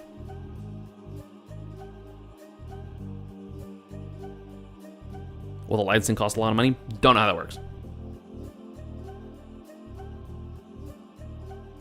So do they intend to just cease and desist all locals that try to at least break even? No, you can break even. You're totally allowed to break even. You just can't make money. It literally explicitly says you can cover the costs of your event entirely. You just cannot make more.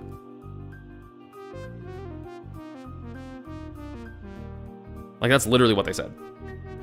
Like, you can cover the costs of your entire event, just you're not allowed to make money from it. Which is weird. I don't like that. But that's what it is.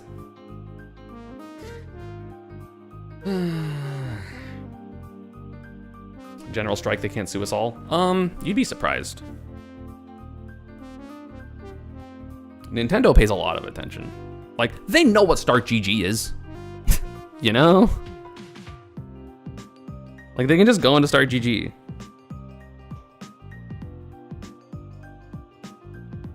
Do I seem okay with this?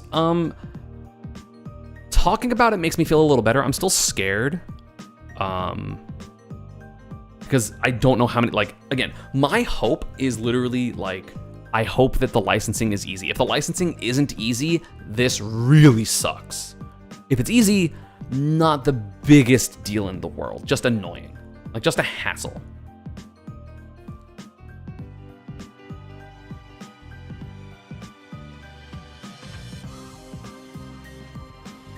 What does this mean for majors? Majors need to get licensed. If you cannot get licensed, basically majors don't exist.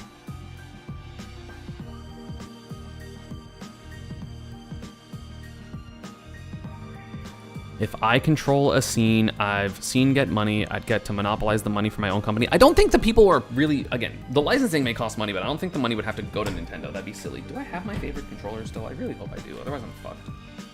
Because I gave away 3 controllers when I was like, I play box now. Now I have to play game controller again? I'm just gonna hope that this one's good. How will tournament earnings be controlled? You have to be transparent with your earnings, and if you aren't, you get cease and desisted. Are box type controllers formally banned? It seems like it because you cannot use third-party controllers. Which boxes all are, because there's no Nintendo approved box.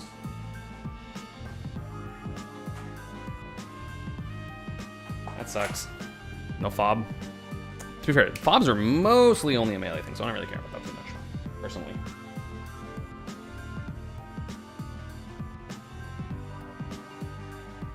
Anyway, let's play some Smash.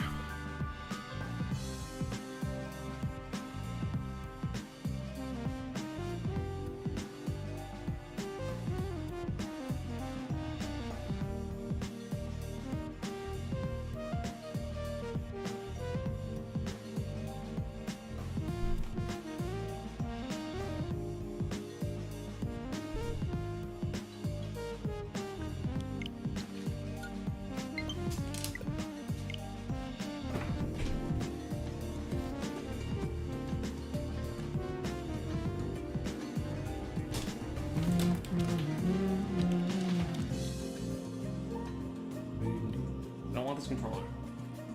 Controller.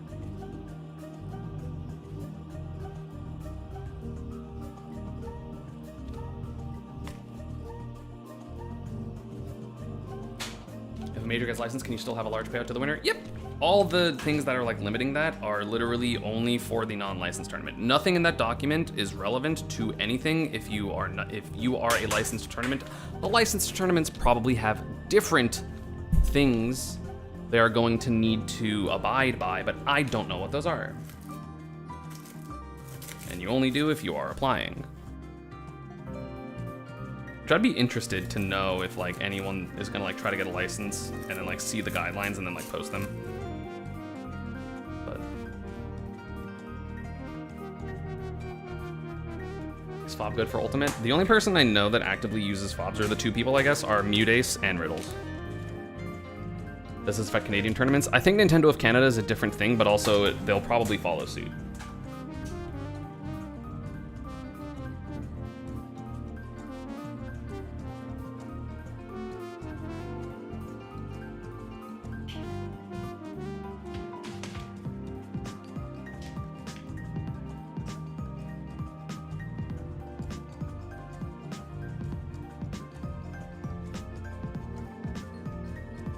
Drop my thing on the ground. Oh, there we go, okay.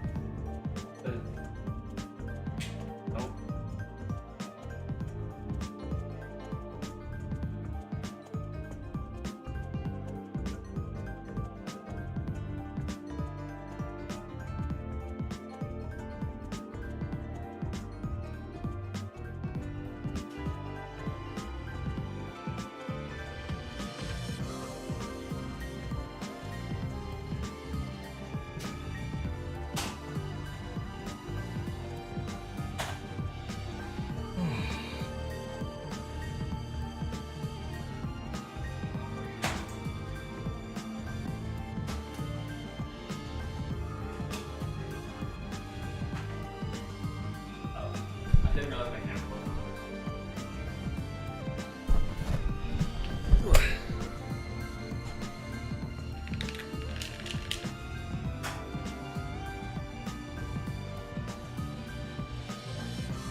Basically, prize money in the US will never be above 5K to tournament license or unlicensed. That's literally not true. This is only about licensed tournaments or unlicensed tournaments.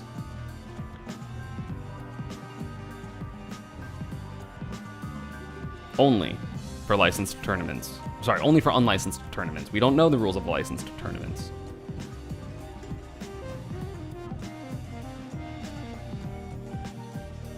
The cam's off? Yeah, I know. I gotta fix it. Sorry.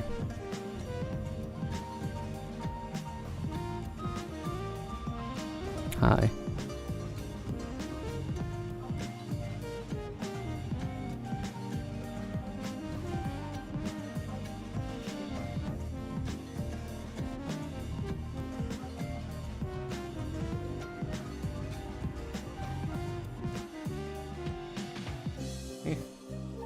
I mean, I have other adapters, but I don't know why my input integrity one isn't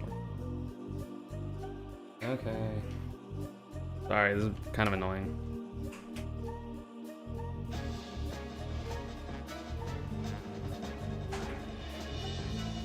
Got the Dropbox? Duh. Until I learn what is allowed at the licensed tournaments.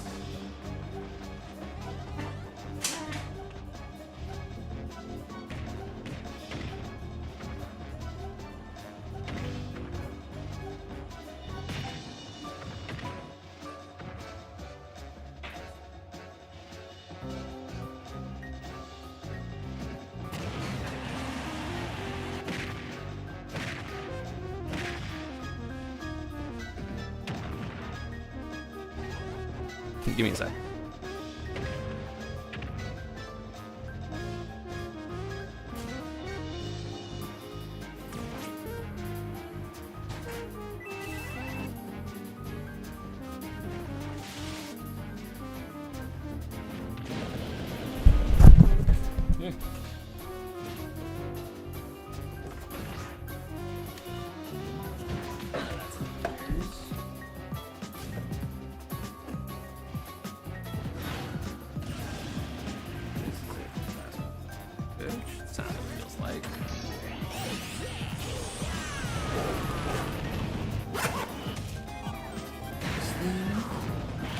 I'm looking for my old adapter because the boss adapter isn't for some reason. Nope.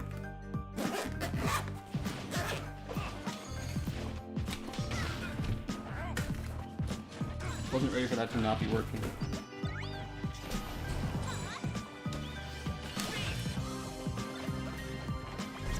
I think I know where one is.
Okay. Very sorry about that. Don't let a single one get away.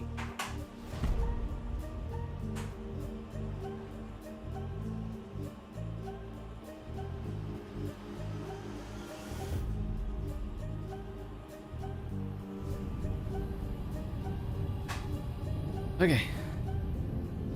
We'll each need to take down about 10. Stow your fear. It's now or never. We'll win this. I know we will. Yay.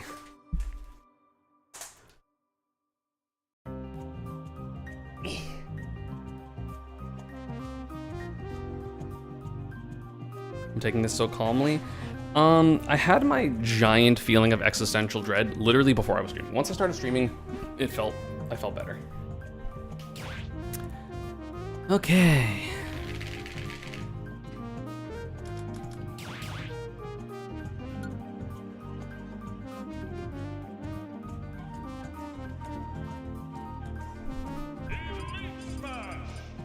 Oh, I have to use my GameCube controller tag.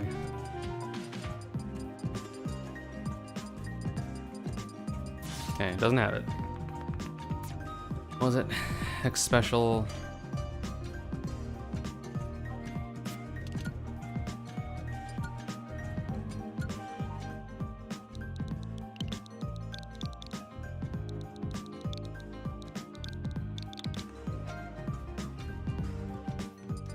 I mean, again, to be honest, like, I feel less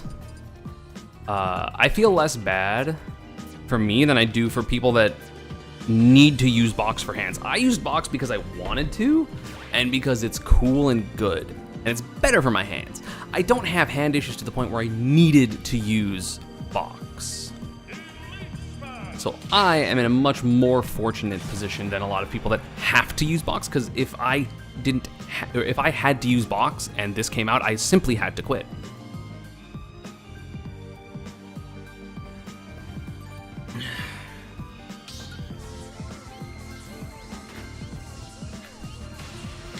I have to learn how to slingshot. How much did box cost? I got both of mine for free, to be fair, because I'm an influencer.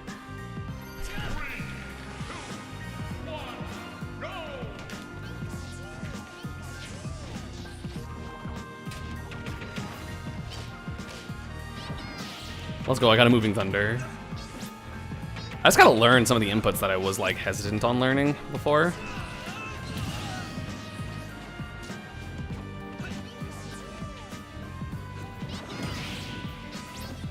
Rest in peace, double up zip.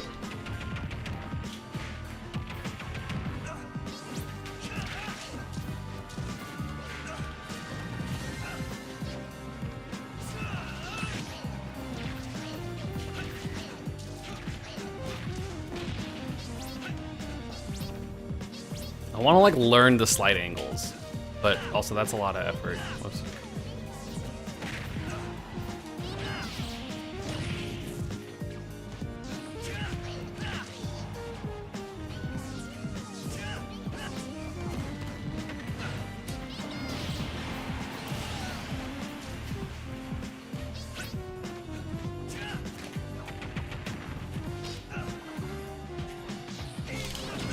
Oh, I thought they were gonna fall with me. Again, it's because I don't know what if the rules of box controllers are different. Oh, really? At majors, if they are allowed, then fine. But like as it stands at the unlicensed one, they aren't allowed. I missed my access to slide angles.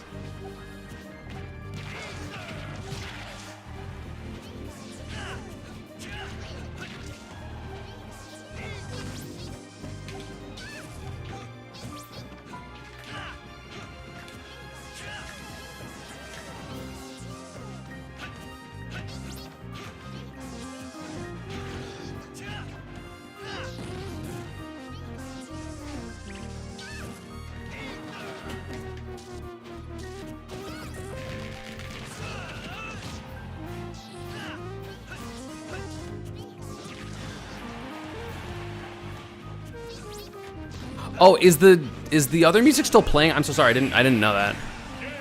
My bad. I don't have the internet on my window. I'm sorry.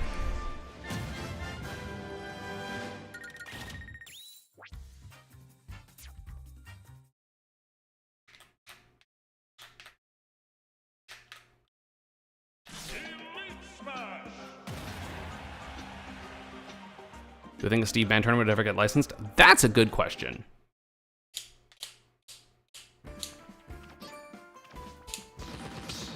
What about small local tournaments? Again, the TOs just can't make money from it.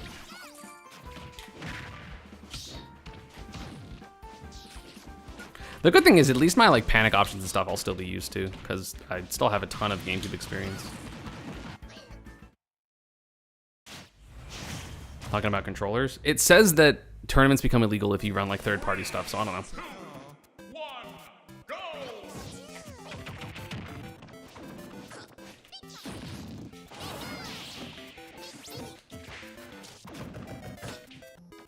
Okay, so I messed that up even without box.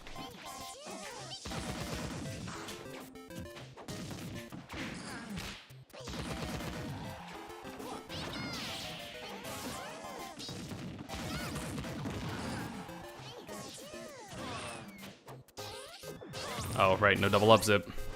I can't put myself in those positions anymore.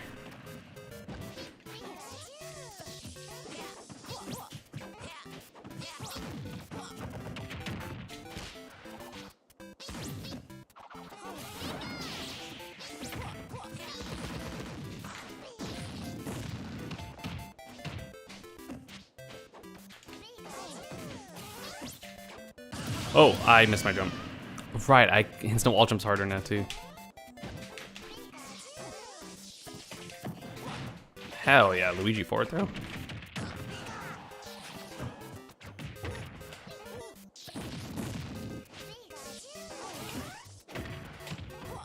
Hit an extra button to do an angled tilt like I had to on box.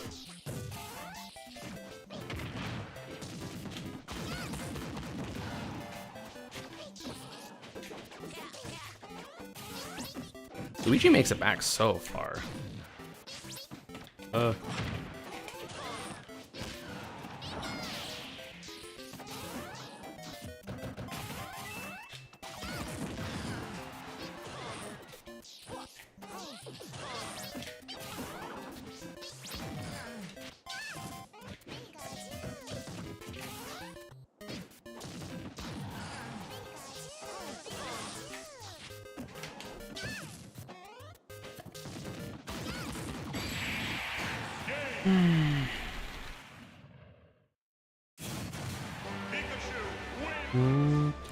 Devin, you would have to just go into the matchup charts of the characters you think you lose to and see who you'd be comfortable then, or comfortable against with them. That's about it. But yeah, if y'all have any other questions about the guideline stuff, I can still talk about it even if I'm playing, just because I'm, you know, can still do that.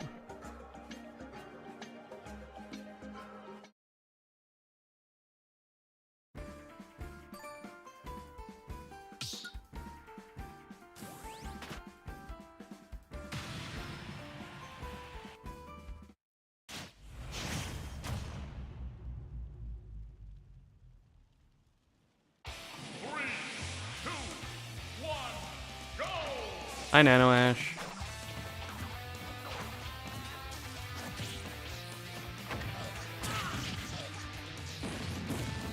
Roll.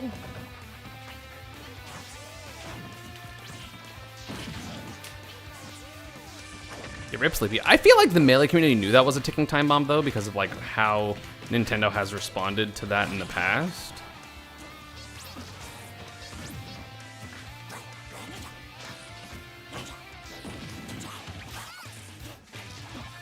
Whoa.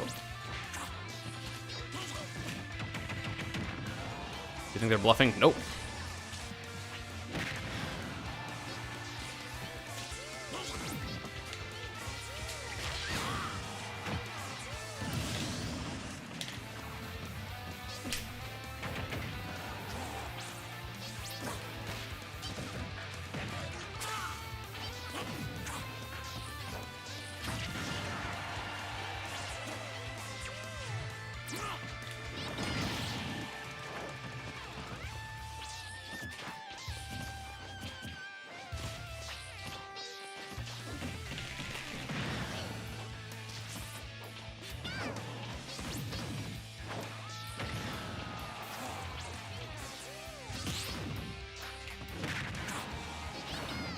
Oh, fuck.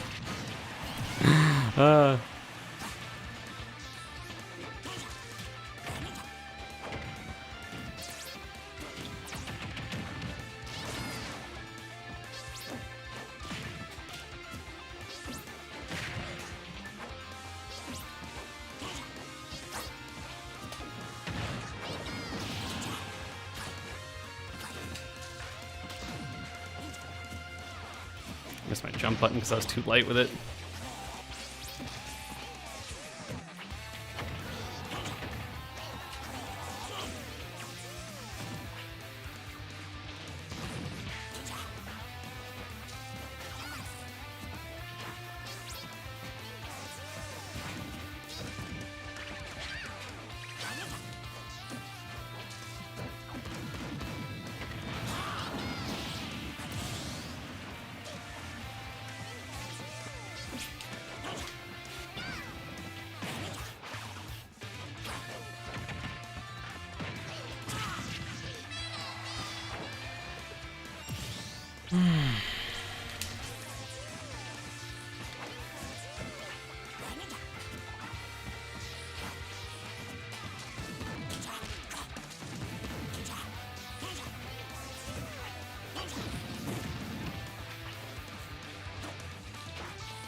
You have to use Nintendo licensed controllers, it seems like. You think they're bluffing? Nope. I don't think they would put in all this effort to make a big ass thing and then be bluffing.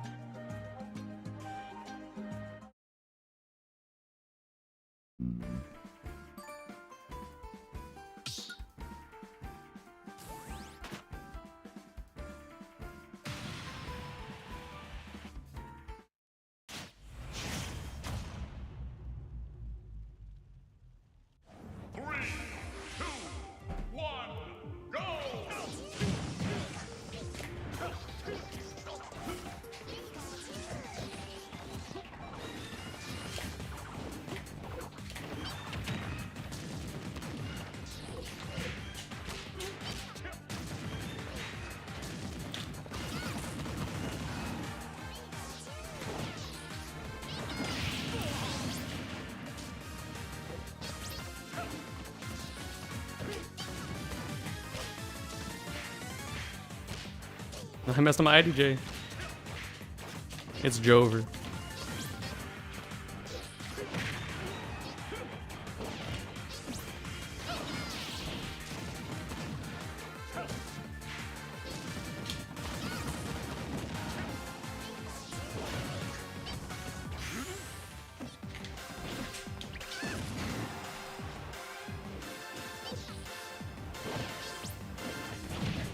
Yeah, to be clear, like it doesn't have to be only a Nintendo controller, it just has to be a third-party controller licensed by Nintendo. So something like the AAA or whatever the fuck that company's called, like the AA controllers that, or like the Power A, I think is what it's actually called.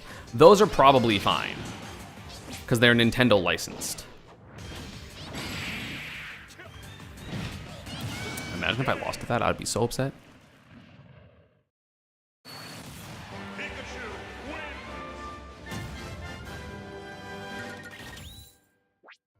I hope so, Ultimate Peach fan. I hope so. Panic Controller would have been fine, correct. But we all know how that one went.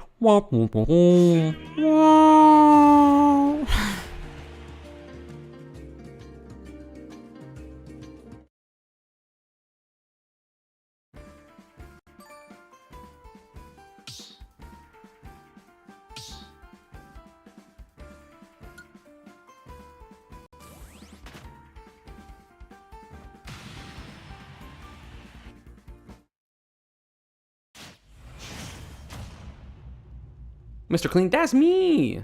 3, 2, 1, go!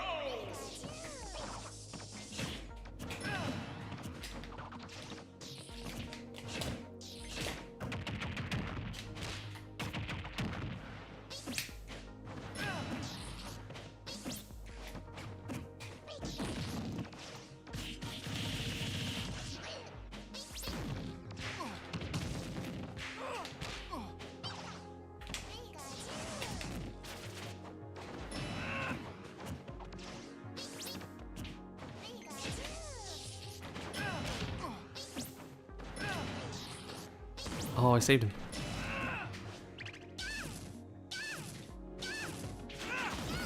Oh.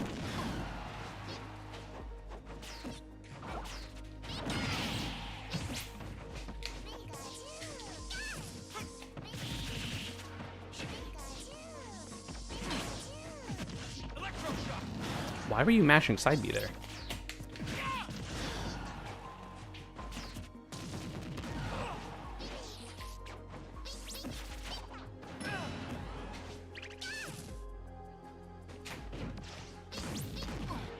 That hit? Oh.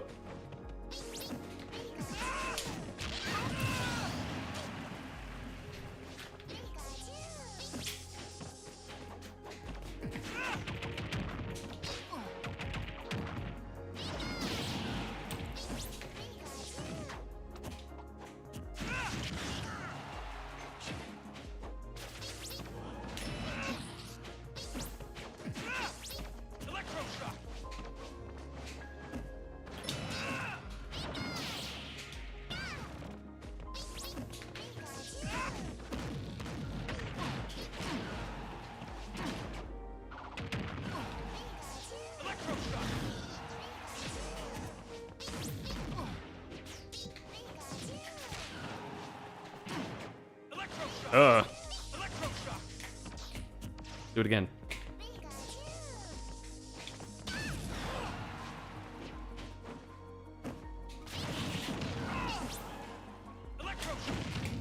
I missed that one. Oh, I didn't mean to do that. I didn't mean to do that. Huh. Didn't mean to go on stage either. Woo! I thought they were on last stock.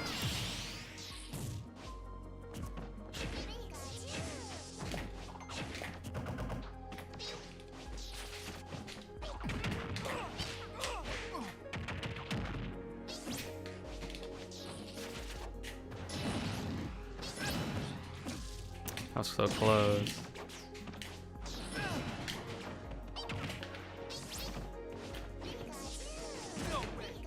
Electroshock.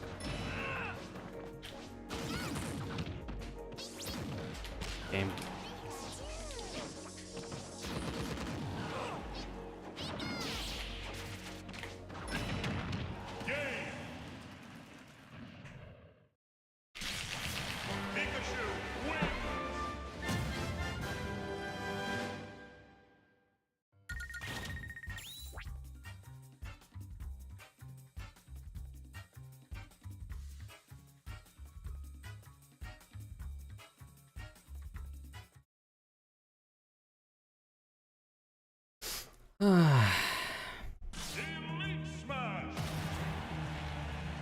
Also, chat, how often are y'all getting ads? Because I have the ads automator thing on, but I don't know how often. It doesn't say how often it goes.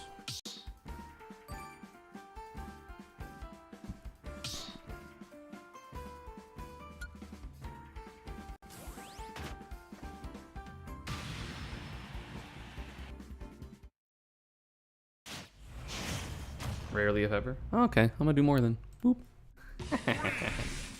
Dun, dun, dun, dun, dun, dun.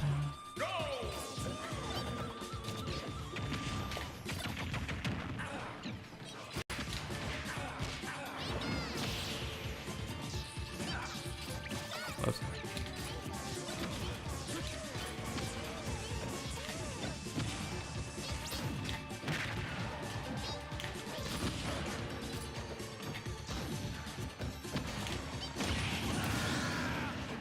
Premium not because ads like that. Premium never gets ads. It's kind of the thing, is you pay to not get ads. I think that was supposed to be a counter by them.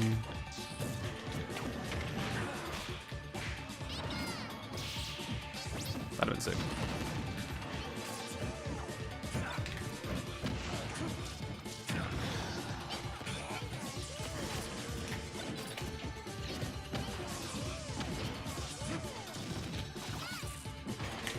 Goodbye.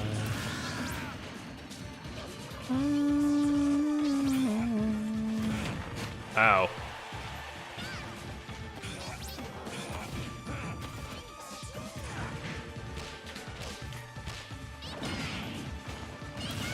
I didn't hit myself.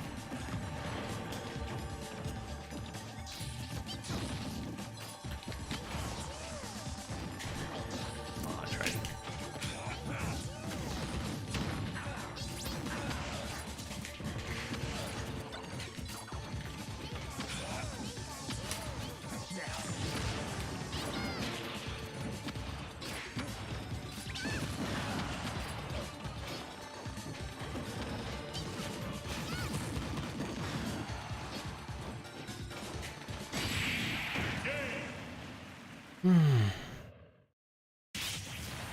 Yeah, I know that matchup really well.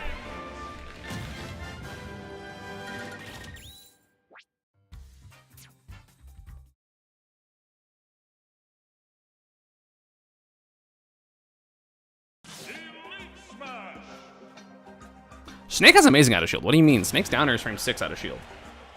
That shit's crazy.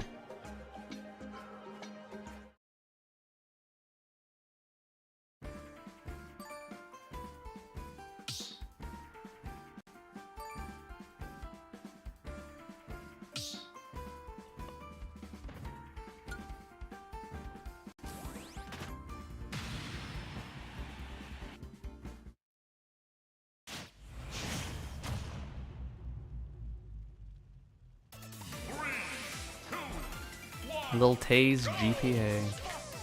I don't know what that means.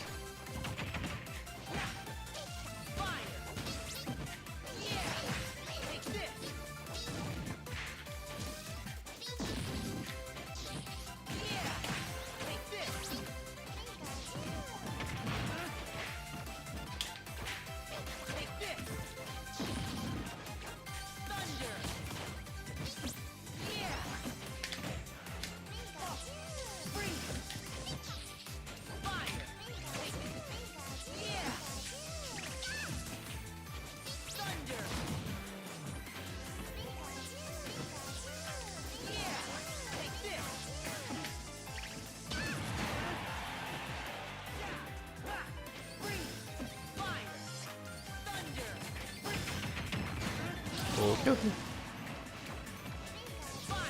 The song was really good.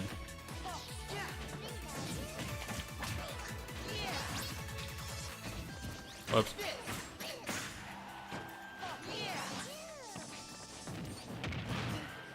Jump button?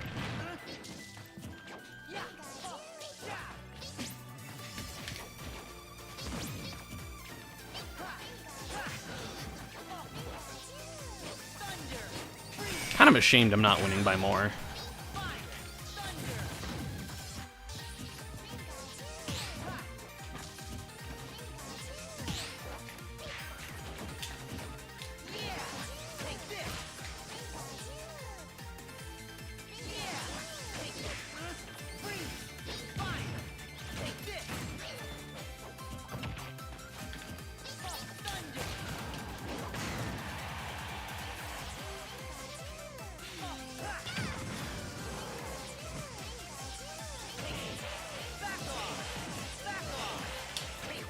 That was so far.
No, I didn't get the second hit. Yeah.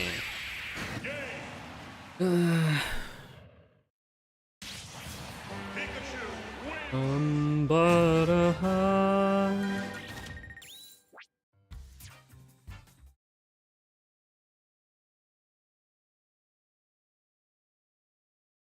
Elite Smash.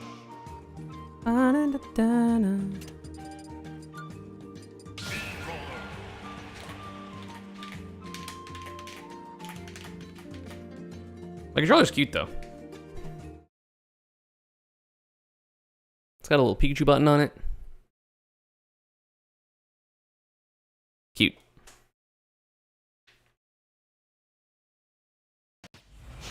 Well, I haven't lost a game yet. God, I don't want to play this person again. 3, 2, 1, go!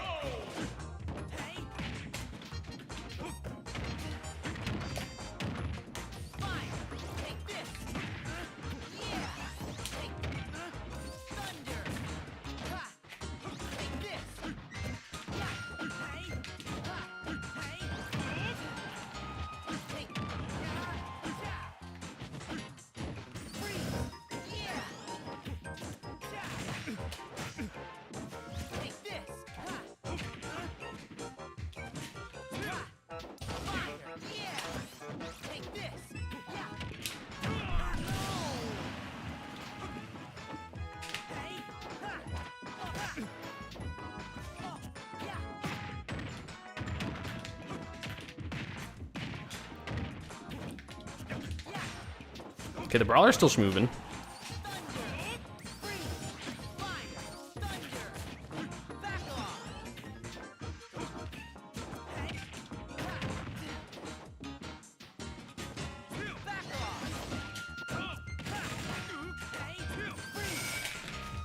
It feels so weird to mash again.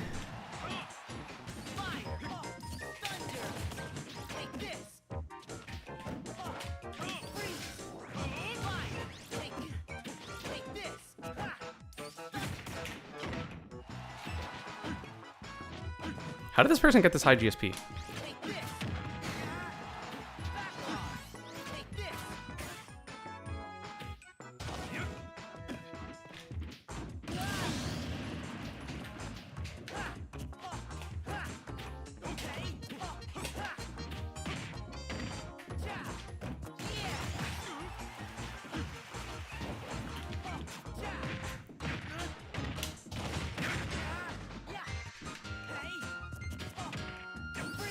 Oh, whoops.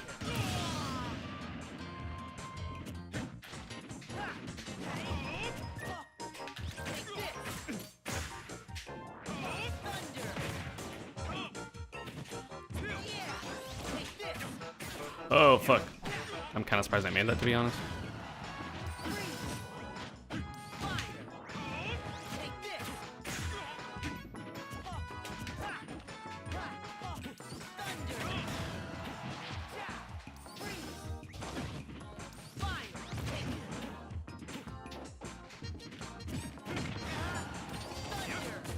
I tried.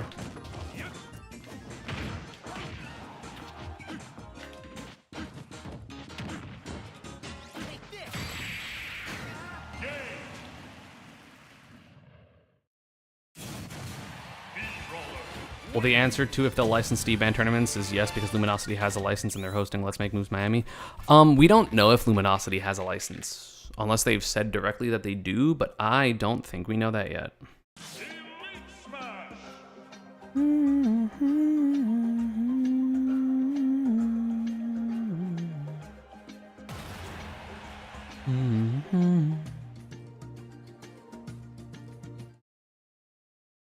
Samuel mentioned they didn't. I trust Samuel. Samuel as in Battle of BC Samuel?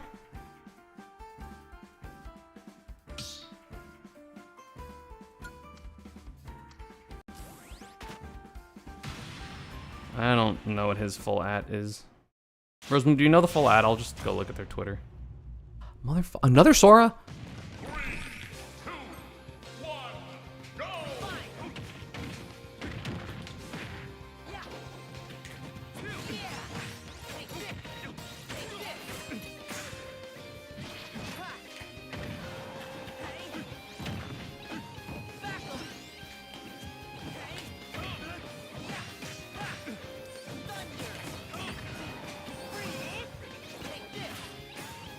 And I said, bye, ESAM.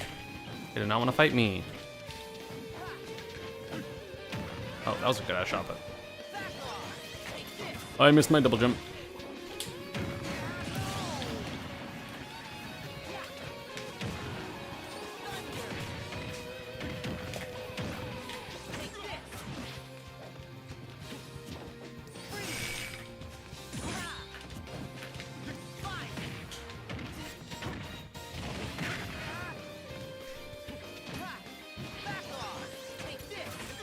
I did not expect that to reach me.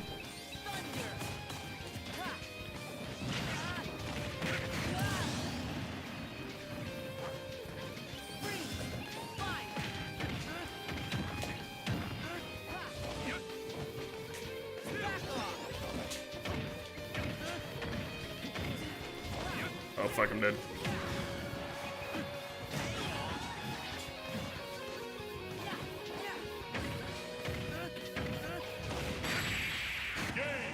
See, my brawler's fine. Like, it's not perfect, but it's fine.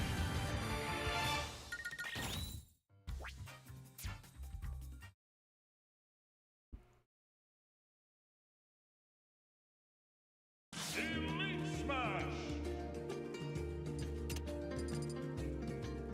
Wonder if I still have my Steve. Like if I can still nil.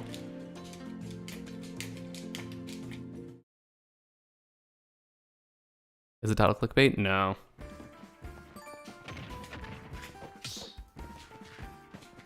What?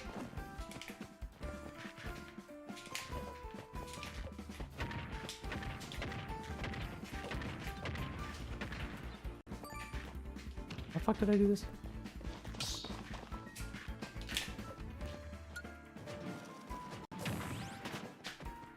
Oh, fuck did I TBC like that?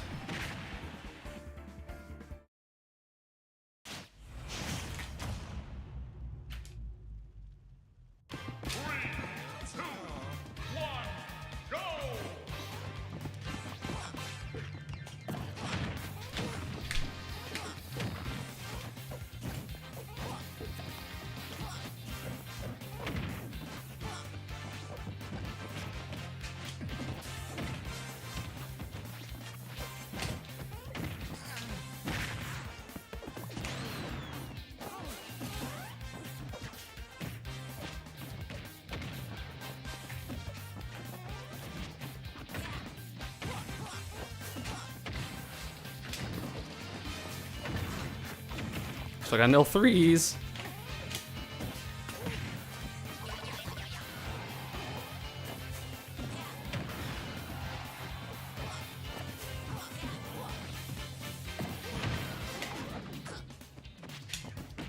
Right.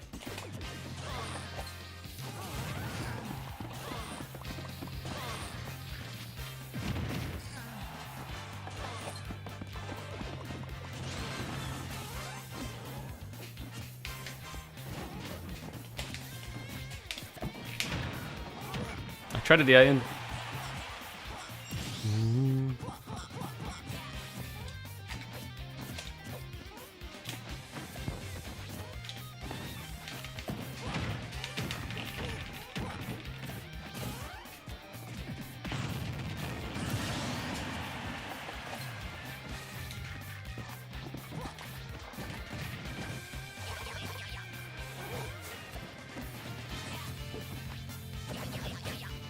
Whoops.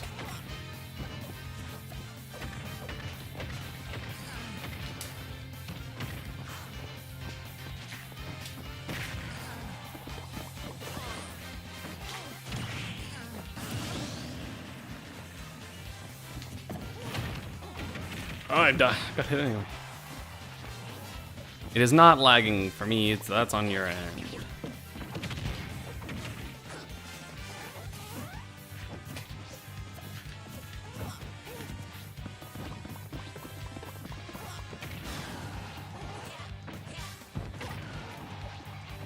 I would like diamond for last stock.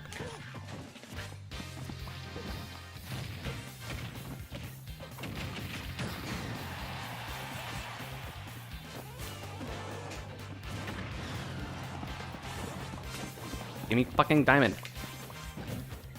Please.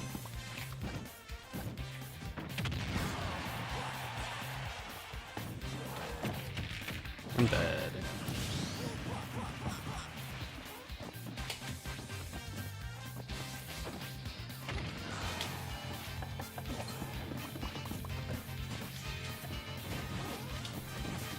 Oh, fuck.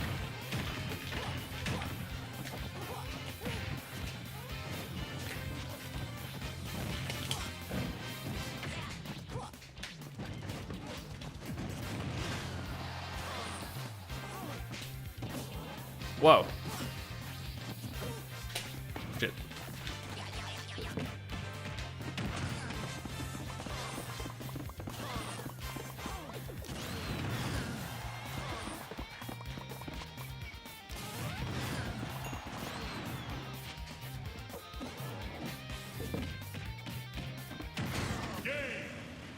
Okay, still don't have my Steve. We need to do more stuff.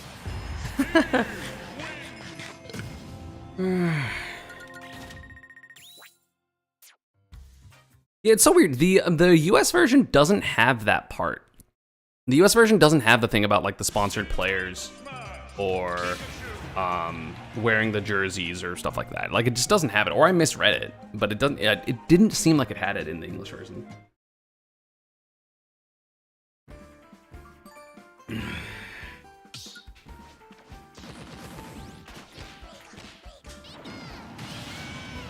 This version was released? Yeah.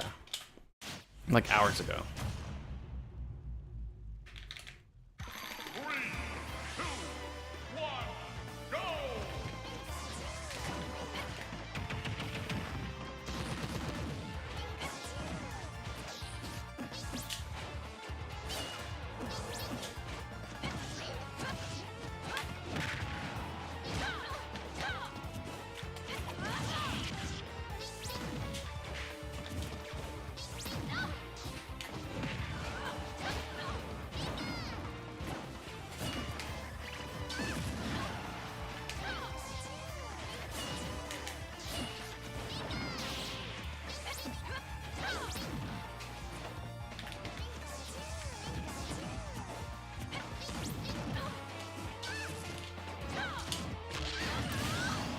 I'm still playing okay. It's just like I missed double up.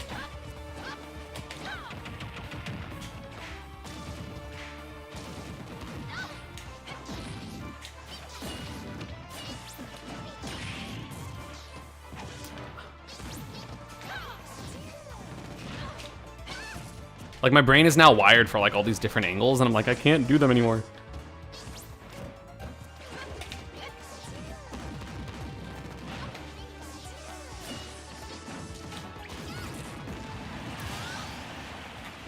Basically, TOs can't make more than 10. It's not that TOs can't make more than 10K. TOs can't make money unless it's licensed. TOs are not allowed to make, like, their events are not allowed to be for profit for them. The players can make money, but the TOs can't give money that is equivalent to 10K or more over the course of a year. The sponsor section is still in the US version. Maybe I misunderstood it then.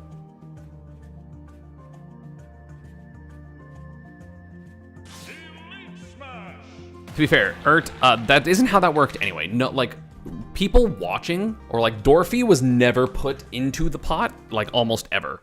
That was like never a thing. Please ensure that ads, in particular third-party advertising, the logos do not appear in videos and images. Well, that you share is different. Oh, videos that you share. Got it. Yeah, but you're still not making money off this at all or even close? Again, TOs don't, unless they're licensed. But again, if it's licensed, then we don't know the rules. Speculating on the licensed tournaments isn't helpful because that will just cause extra panic. This lag is awful. What happened?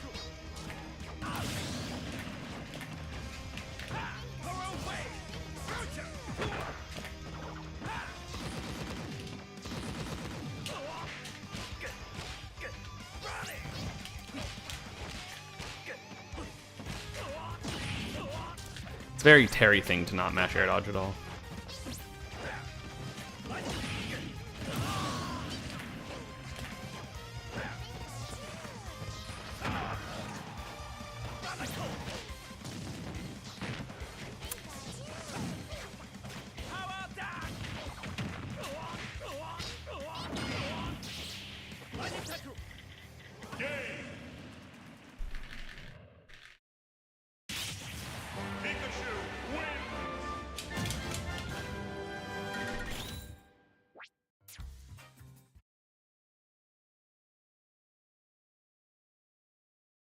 I mean, that makes sense, Rosebloom. I mean, it's a big deal. I think that definitely content is the way to go.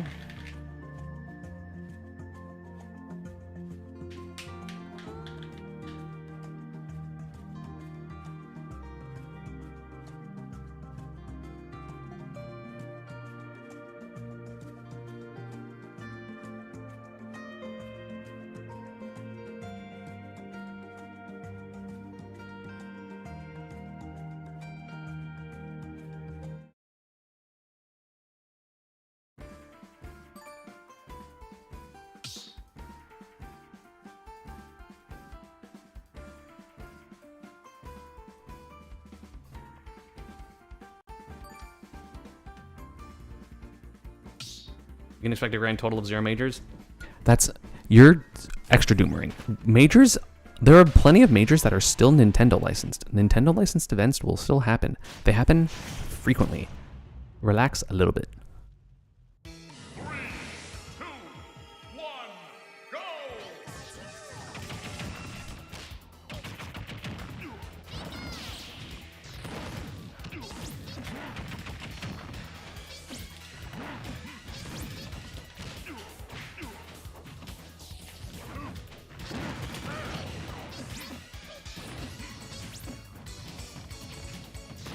Please play it before it dies. Please play what before it dies? Melee? I don't give a shit about Melee. I haven't given a shit about Melee like in a long time, which is a shame because the game is like super cool, but I don't like playing it anymore. Coin box? Oh no, thanks. Still don't like crypto. I'm getting farmed by this Ganon. This is what happens when I can't play box.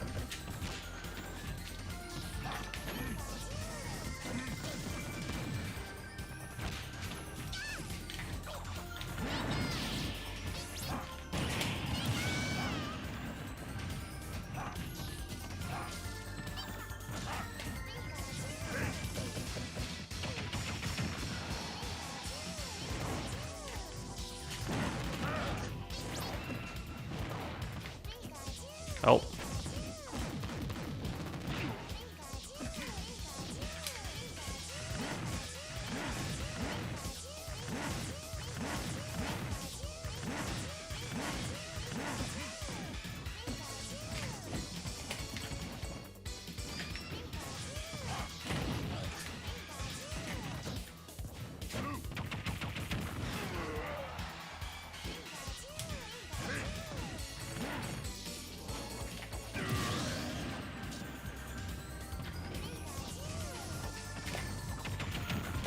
I mean, the thing is, you can still do regionals that turn into majors. It just has to be, you just have to apply for the licensing ahead of time.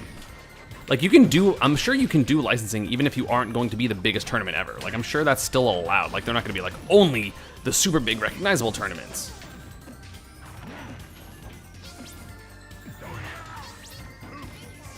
Like, I could be wrong about that, but that's just like what I would feel like makes sense.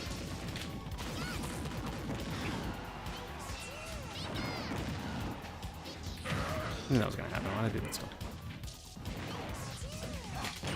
Ow. Goodbye. New majors? Yeah, but ow.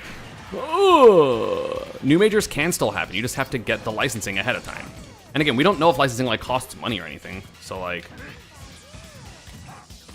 which again, maybe it does.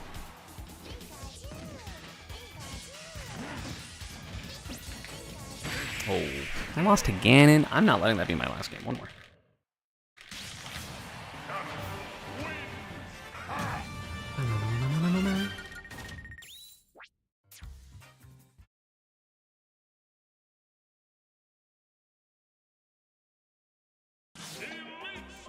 The way I lost a -4 matchup. Game controller, man. Happens.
If it's not streamed, there's not really much Nintendo could do. I mean, the Start GG page exists. I think trying to hide your shit from Nintendo is a bad idea, considering the internet exists. Nintendo knows how to use it. They aren't anachronistic. Like, they know what the fuck's going on.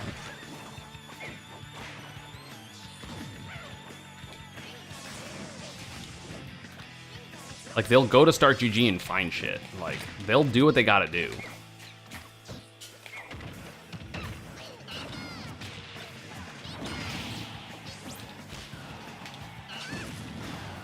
And Nintendo ninjas, it's not even ninjas, they just pay attention. Whoops.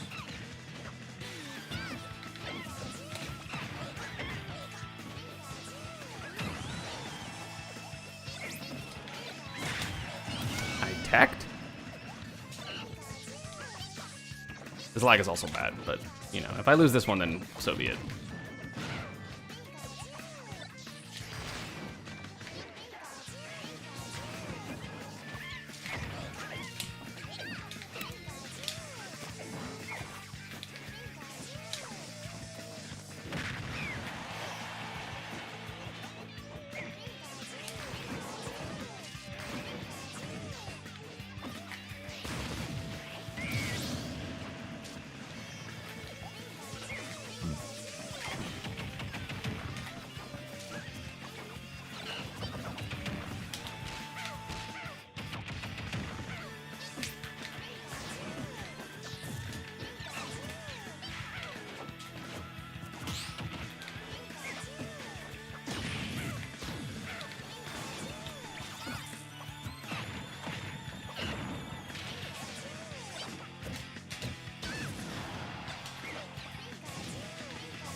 Yeah. Right.